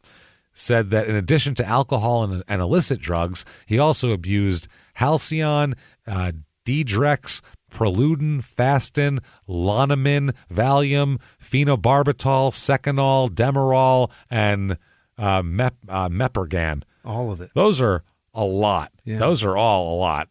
Said that he suffered from synergism, meaning that the combination of drugs he was taking multiplied the effects of each drug. He's suffering from taking too many drugs. That's not suffering. He's suffering from being mad fucked up because he took drugs. That's what that is. Synergism. That sounds like something that corporate America sells you. It's synergism. If we do this and then we sell products that match up. That's just what the church calls jizz. Yeah, it's fucking ridiculous. So he said that this would render him unable to inhibit his feelings of rage. Yeah. Can't inhibit them. A psychologist said that she conducted psychological assessment. She said at the time of the murder he was severely disturbed, well, that I'll agree with, and lacked the capacity to conform his behavior as a function of substance dependency and intoxication. She testified that detrimental parenting techniques and his obesity and psoriasis resulted in dependency on drugs and alcohol by the age of 12. He's fat and his skin's dry? What are we talking about? He's fat and his elbow's a little crusty, so you know what? I think that she's going to kill people, obviously. Holy shit. That's the funniest defense I've ever heard. He said these factors arrested his personality development, explaining why he's impulsive, had difficulty in delaying gratification, and has bad coping mechanisms. Doctor also testified that he was further destabilized emotionally by the stress of his marriage to Denise. She won't even let me fucking rape people in our house. Jesus Christ. She's a bitch. I'm fat and itchy. Yeah. I'm fat and itchy, and she's dumb and bitchy. That's the problem. So, of course, I can't control myself. So, bitchy and itchy murder people. Bitchy and itchy, the combination. So, Mama Bondurant again. She testifies that Pat's a good son and stayed with her and her ill husband at least 3 to 4 days a week, which enabled her to work. And now, since he's been arrested, she's had to retire to take care of her husband. And yeah, she said, it's very sad. Please spare my son. I can't have him. Might as well just let him go. Take him, send him home to me. She even at one point said, if you release them on bond, they can live at my house. It's fine. And the jury and judge say, you, sir, may fuck off. Death penalty for Pat. Wow. Don't worry. You won't be fat and itchy very long. It's all right. We'll get that itch taken right care of. So, September of 1991, they indict for Terry Lynn Clark as well. Oh, fuck. Oh, yeah. Relatives said, quote, I always knew she didn't overdose herself. She knew her drugs and knew when to stop before going over the edge. Wow. That's a relative of hers saying that. Please never say that about me. Absolutely not. He knew how much he could choke himself while masturbating before he came. Somebody must have done this to him because he knew just the right amount to make him come hard. He wouldn't have choked himself this much. That's exactly the same thing, what they just said. Yeah. Exactly the same thing. But still, it's actually true in this case, but still, because they did still never say that to me. Never, ever say that. They said on the day of her death, the fire marshal was supposed to question Clark about the disappearance, obviously, and never did. So they bring all of that up, everything like that. And wow. Also, they said that her... Terry Clark, who is another one of Terry Clark's relatives, said that she had told this relative back in 1981 about the twins and said, quote, she warned me not to mess with those boys. Never stay around them. Yeah. That was that. So they're fine. They're going to go to trial for that later. They they appeal the Gaines, especially the death penalty is appealed for the Gaines trial, based on, number one, saying marital privilege. Denise testified, we were still married when all that shit happened. That comes up a lot. Here are the factors that must exist before something's considered privileged, because people say that shit all the time. Yeah. Here it is. 1, communications must originate in a confidence that they will not be disclosed. So it can't be other people in the room. Just once you involve Pete in it, there's no more confidence anymore. It's over. 2, the element of confidentiality must be essential to the full and satisfactory maintenance of the relation between the parties. I don't know how you'd really put it in that one, but that's fine. The relation must be one which, in the opinion of the community, ought to be sedulously fostered. Okay, the injury that will the injury that would injure to the relation by the disclosure of the communications must be greater than the benefit thereby gained for the correct disposal of litigation. Okay, so none of that makes sense except for the first one. It has to be in confidence and no one else can hear it to begin with, because then it doesn't matter anymore. Other than that, I think you have to be a lawyer to understand the rest of those. I don't understand it. The third one sounded like the penalty has to outweigh what the benefit to her would be. That's the fourth one. Spouse. Yeah. Right. That's the injury that would injure to the relations by the disclosure of communications must be greater than the benefit thereby gained for the correct disposal of litigation. I don't know what that means. That's a lot. That sounds, you need to go to law school to understand that. The end of that really started to confuse me. That's what I mean. The first sentence, okay, I'm getting it. Then it's like, I don't know what any of that shit means at all. None of that shit means. He appeals on first of all, a lot of different jury things. And one of them is that the jury is sequestered, but they're allowed to drive to the motel back and forth to the court in their own cars with their radios and all that kind of shit. Yeah. So they're really not sequestered because they can hear the news and talk to people and do whatever they want. Right. He also complains that there are not enough women in the jury pool. Are you fucking bank's real empty? You don't get it. Women they just like me. They see me, I'm fat, I'm a multiple murderer, and they're just like, I gotta have them. They're gonna vote not guilty any fucking time, buddy. I'll tell you what. Now, 4 women were on his jury, but he said should have been more, because a 5th one was originally on there, but she got sick or something and was replaced by one of the alternate jurors who was picked out of a hat, who happened to be a male. Yeah. Therefore, whole thing's against him. Also, he's very upset that not enough black people in his jury pool. They are not black, by the way. They're not black. No one involved in this is black. Whether the jury has black people in it has fucking nothing to do with him, really. He's just he's I would say I'd have been innocent if there was 2 black guys in there. What are you fucking kidding me? Yeah, they would have said, no, those motherfuckers are innocent. No, that wouldn't happen. Yeah. They said that although African Americans represent 12, this is from the appeal here, 12% of the Giles County population over the age of 18, no African Americans served in the position of foreperson on a Giles County grand jury between 1919 and 1990. That's a problem. That's a big problem. But it has nothing to do with it. That's a problem. A lot of black people probably would be upset about that. Not this fat fuck. Not this fat fuck. Right. They said that, it's ridiculous. They said that there's all sorts of the way they pick jurors in this county, and it's real fucking fast and loose. No, it's just real rudimentary. It's like we pick some people out of the phone book. Some people we pick through the voter rolls. They make sure they've been voting. Like what? Also, he says there was no premeditation. Give me a break. Said absolutely not. No premeditation. No way. It didn't happen at all. It was totally. I mean, story that the reason that he's dead is all premeditation. It's all premeditation, yeah.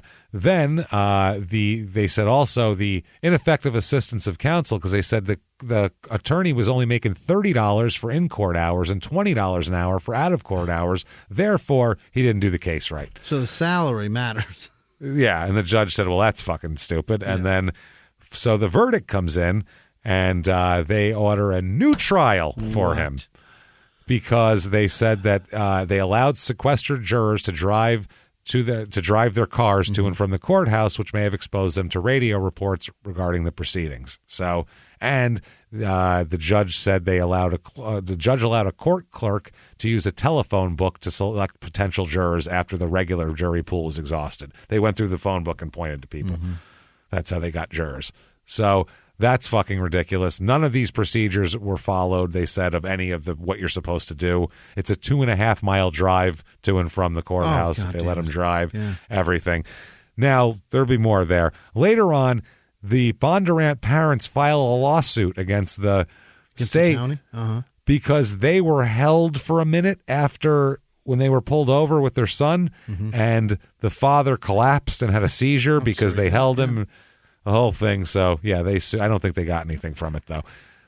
1995, Pete is sentenced to, you, sir, may fuck off, 8 years in the penitentiary on the charges that he burned Ronnie Gaines' house. Yeah. This is to run consecutively with a 25-year term that he's already has. So if he gets paroled on the manslaughter, or second degree, whatever the fuck. But under the old sentencing guidelines, the 25-year term, he only has to serve 30% of that before he is eligible, and the 8-year term, he has to serve 50% of it. Okay. So it's a lot less. Pat's still on death row, except he's got moved back to Gen Pop now because he's got a new trial. 1998, Terry Lynn Clark. That's when the trial happens for Terry Lynn Clark. Finally. They ended up having to take a plea for second-degree murder because they said the absence of a body led to lesser charges of second-degree murder rather than first-degree murder. He is given, you, sir, may fuck off 15 years for that. Okay. Pete is. 15 years to run consecutively to the 25-year term. Okay. So I guess, but concurrently with the 8, I think. They don't have the body of Terry Lynn? No. Or no, not Terry Lynn. That was the other one. That was, and they were talking about led to lesser charges than that. That was on Gwendolyn Duggar, but then it was part of the judge's speech. With that got you this, but then this, since he pled to it, he only gets 15 years here. And they still can't be convinced that there's no way to prove it wasn't an accident. If they can get him to plea, it's kind of like he could get off if we do a trial on it. So whatever. Now, this is the explanation. When his present term is completed, he'll begin serving the new one. He has to serve 60% or 9 years of the new term before being eligible for parole. So 2001 is the retrial for the death penalty case. Right. Pat's found guilty again, and in 2004, he is sentenced to death again. Wow. 2 of them. Got a deuce there. Not good. Later on, it somehow gets overturned to life in prison, and they commute it from death, okay? Whatever. At least he's staying in. Okay. Yeah. December 21st, okay with that. I don't care if they're going to keep him there. Yeah. Great. December 21st, 2016, Pete's released from prison. What? Pete's on the street right now. Stop right now. This show. Today, Pete is on the street. Yeah, to run and hide and barricade your house from the Bondurant brothers. He's out. He's out. Just December 21st, 2016, released from prison. Oh, my God. Now, his brother, Pat, remained at the Northeast Correctional Complex in Mountain City, Tennessee at the time. He's not set for release if he served his whole sentence till 2069. However, he was eligible for parole. His first hearing was December 2019. He is coming up for parole. These two could be together again someday. Unbelievable. Very fucking soon. That said, sleep tight, everybody. That's our show. Enjoy. I want to die. Isn't that great? Hide your families. Run. The worst one's out, right? Take your children. Is it really? Who knows? Pat and Pete. Pete's the more outgoing one, so probably. Yeah, I don't know. Who the fuck knows? God. They both killed women. They're both terrible people. I don't know who's worse there in that scenario. Don't say we're going to be in Nashville. One beat the lady with an axe handle, and the other came and shot her in the head. Which is worse? They both raped her. I think they're both terrible people. Dear Lord, he's on the street. Holy shit. He's on the street, babe. That's that, man. So, holy shit. There you go, everybody. How do you like that story? That's boy. One for you. Pulaski, Tennessee's a motherfucker, huh? I can't breathe.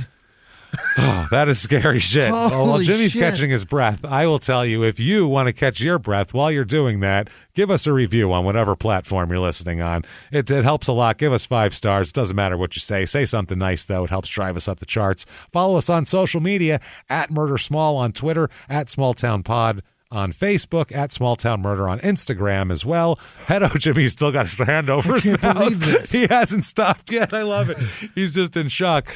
ShutUpAndGiveMeMurder.com is where you get all of the new. We got merchandise coming out the ass over there. Pam and Lamb Ham Jam Band fucking blankets and shirts. We have blankets now, which are cool. These are these different rugs, not blankets. We had blankets. Now we have these cool rugs.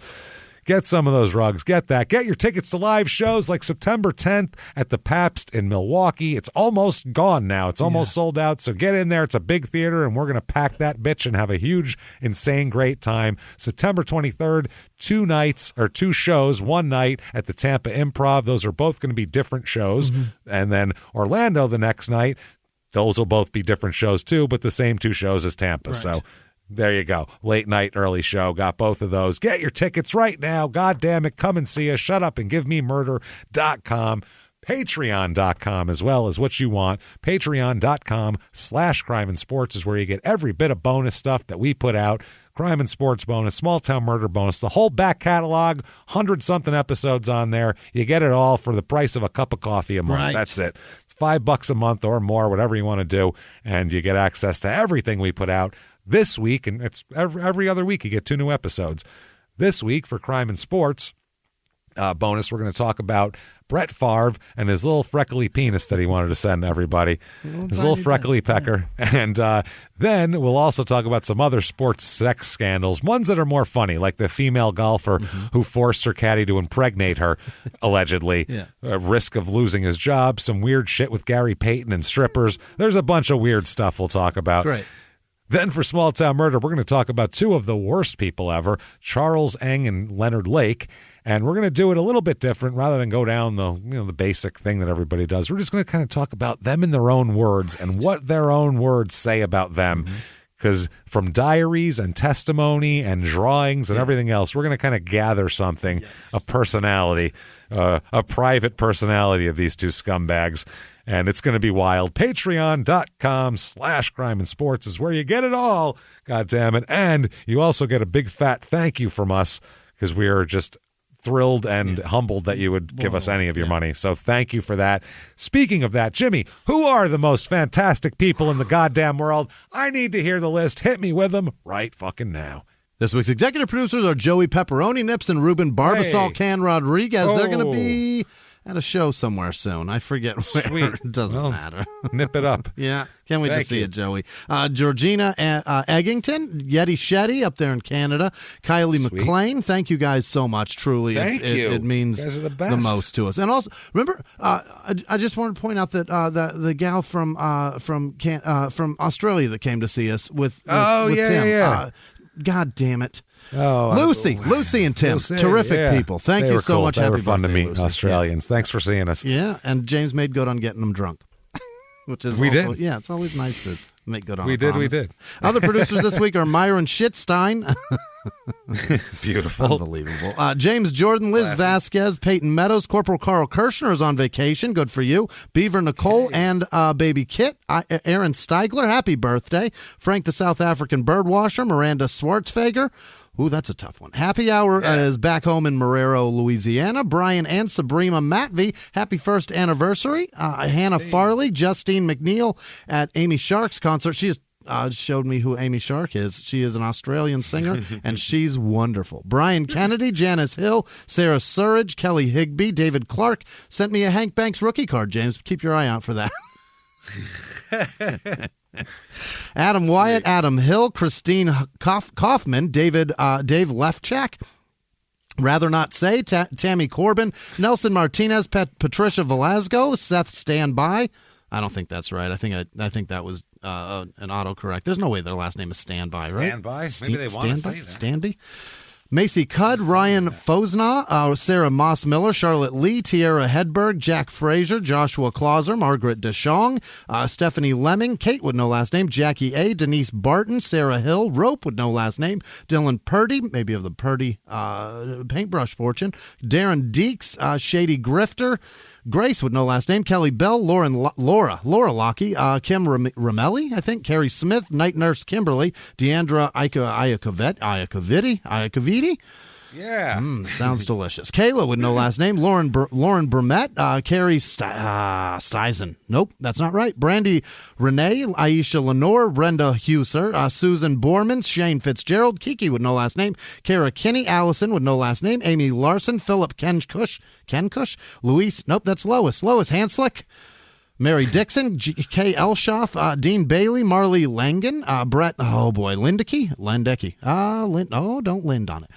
Lindicke? Yeah, Lindicke. Maybe so. Robert Richardson, Thilo B. with no last name, Esther Winkelmeyer, Donkey Kronk, Vince McMahon, probably not. George Blake, Abby Payette, Bryn Gorman, Joshua Doring. Got some overalls for you, Jimmy.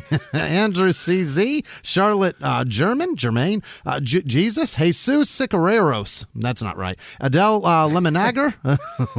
Joey Mosader. Free Bowl of Soup, Jeremy James, Melissa Baldwin, Michelle Robinson, Cheyenne Price, Timothy Aiden, Beth Roth. Nope, that's Becky Roth. Claire Beam, Velcro Merkin. Gross. Christy Young, Jillian Whitson, Dale Nussbaum, Diana Renkin, Ian McGuire, Anthony Turner, Thomas Garcia, Carrie with no last name, Sarah Thomas, Justin Bringhurst, Carl Trader, Nick Augustine, Shauna Connolly, Justin Sad, Sam Johnston, LJP, Brett Waller, Dylan Nichols, Essence of Joy, Elizabeth Little, Sean Lease, Blair Duhamel, I think, Duhamel. Carl Rogers, Sammy K, Kristen Berman, Tracy Connor, Kelsey Hatfield, Jason Sherlock, Anthony Dentler, Sarah Lyons Bolon, Brendan, Dupuy. No, it's a P-U-I. I can't see it, so I don't know. Oh, okay. Carson, not in front of me. Carson Schmidt, Ryan Wokash. Kat with no last name, Lana Hartzell, Liz Giles, Justin DeCroy, Christy Brooks, Allison Carlson, Sarah Swan Tackett, Ray Williams, Mill Dale, Kim Schaefer, Megan Henry, Melissa with no last name, Jessica Scholmeyer, Kim Wilson, KP, Mary with no last name, Nicole Areta, Katzenner, Cook, London, Rife, Jody Stancliffe, Donna Exley, Alyssa Tyler, Heather McDarvey, Jessica. Nope, that's Felicia. Jordan.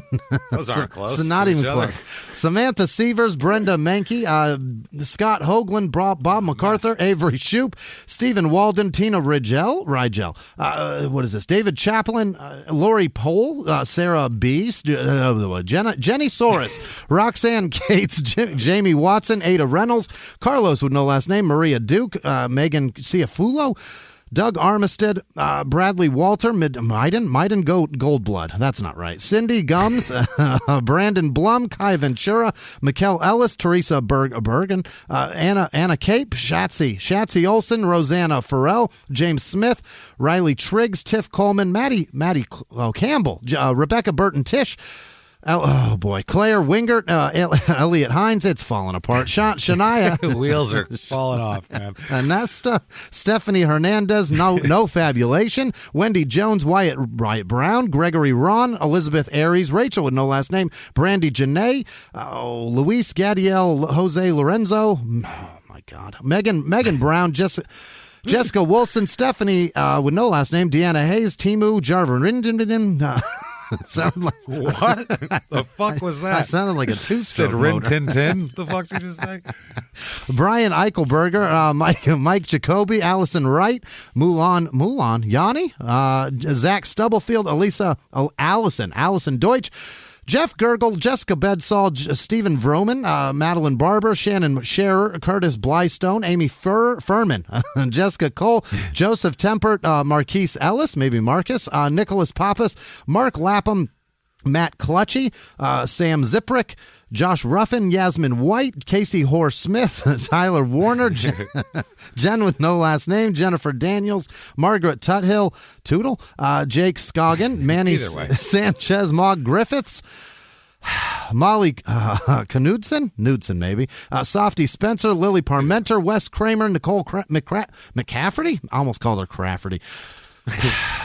Christine Nicholson, I'm really tired. Victor Marshall, Josh LeBlanc, Josh Dent, Kayla Pierce, Bethany Owensby, Megan Smith, Adrian Taylor, Amy Talbot, Jennifer Arwood, Etta with no last name, Charles Jackson, Jaron Wiley, Victoria Corson, Lisa Marchison, Elizabeth Levine, Robbie Michalik, Jake Slomers, Rhodes Laura, probably Laura Rhodes, Joyce Herbert, Dan Jackson, Dawn with no last name, Lisa Witt, Justin Bowen, Rory, what?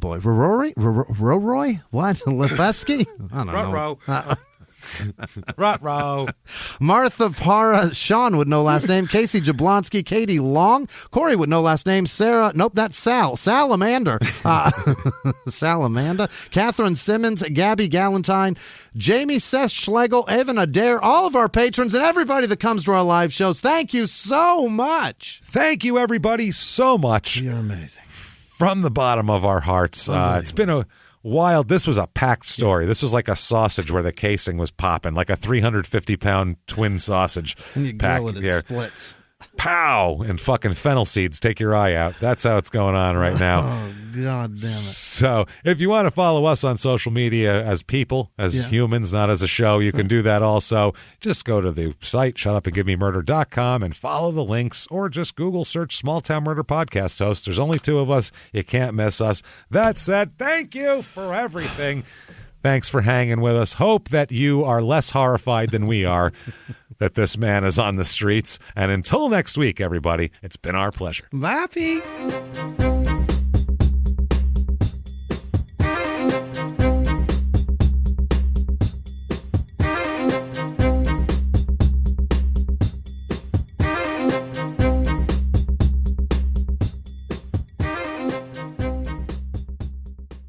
If you like Small Town Murder, you can listen early and ad-free now by joining Wondery Plus in the Wondery app or on Apple Podcasts. Prime members can listen early and ad-free on Amazon Music. Before you go, tell us about yourself by filling out a short survey at Wondery.com/survey.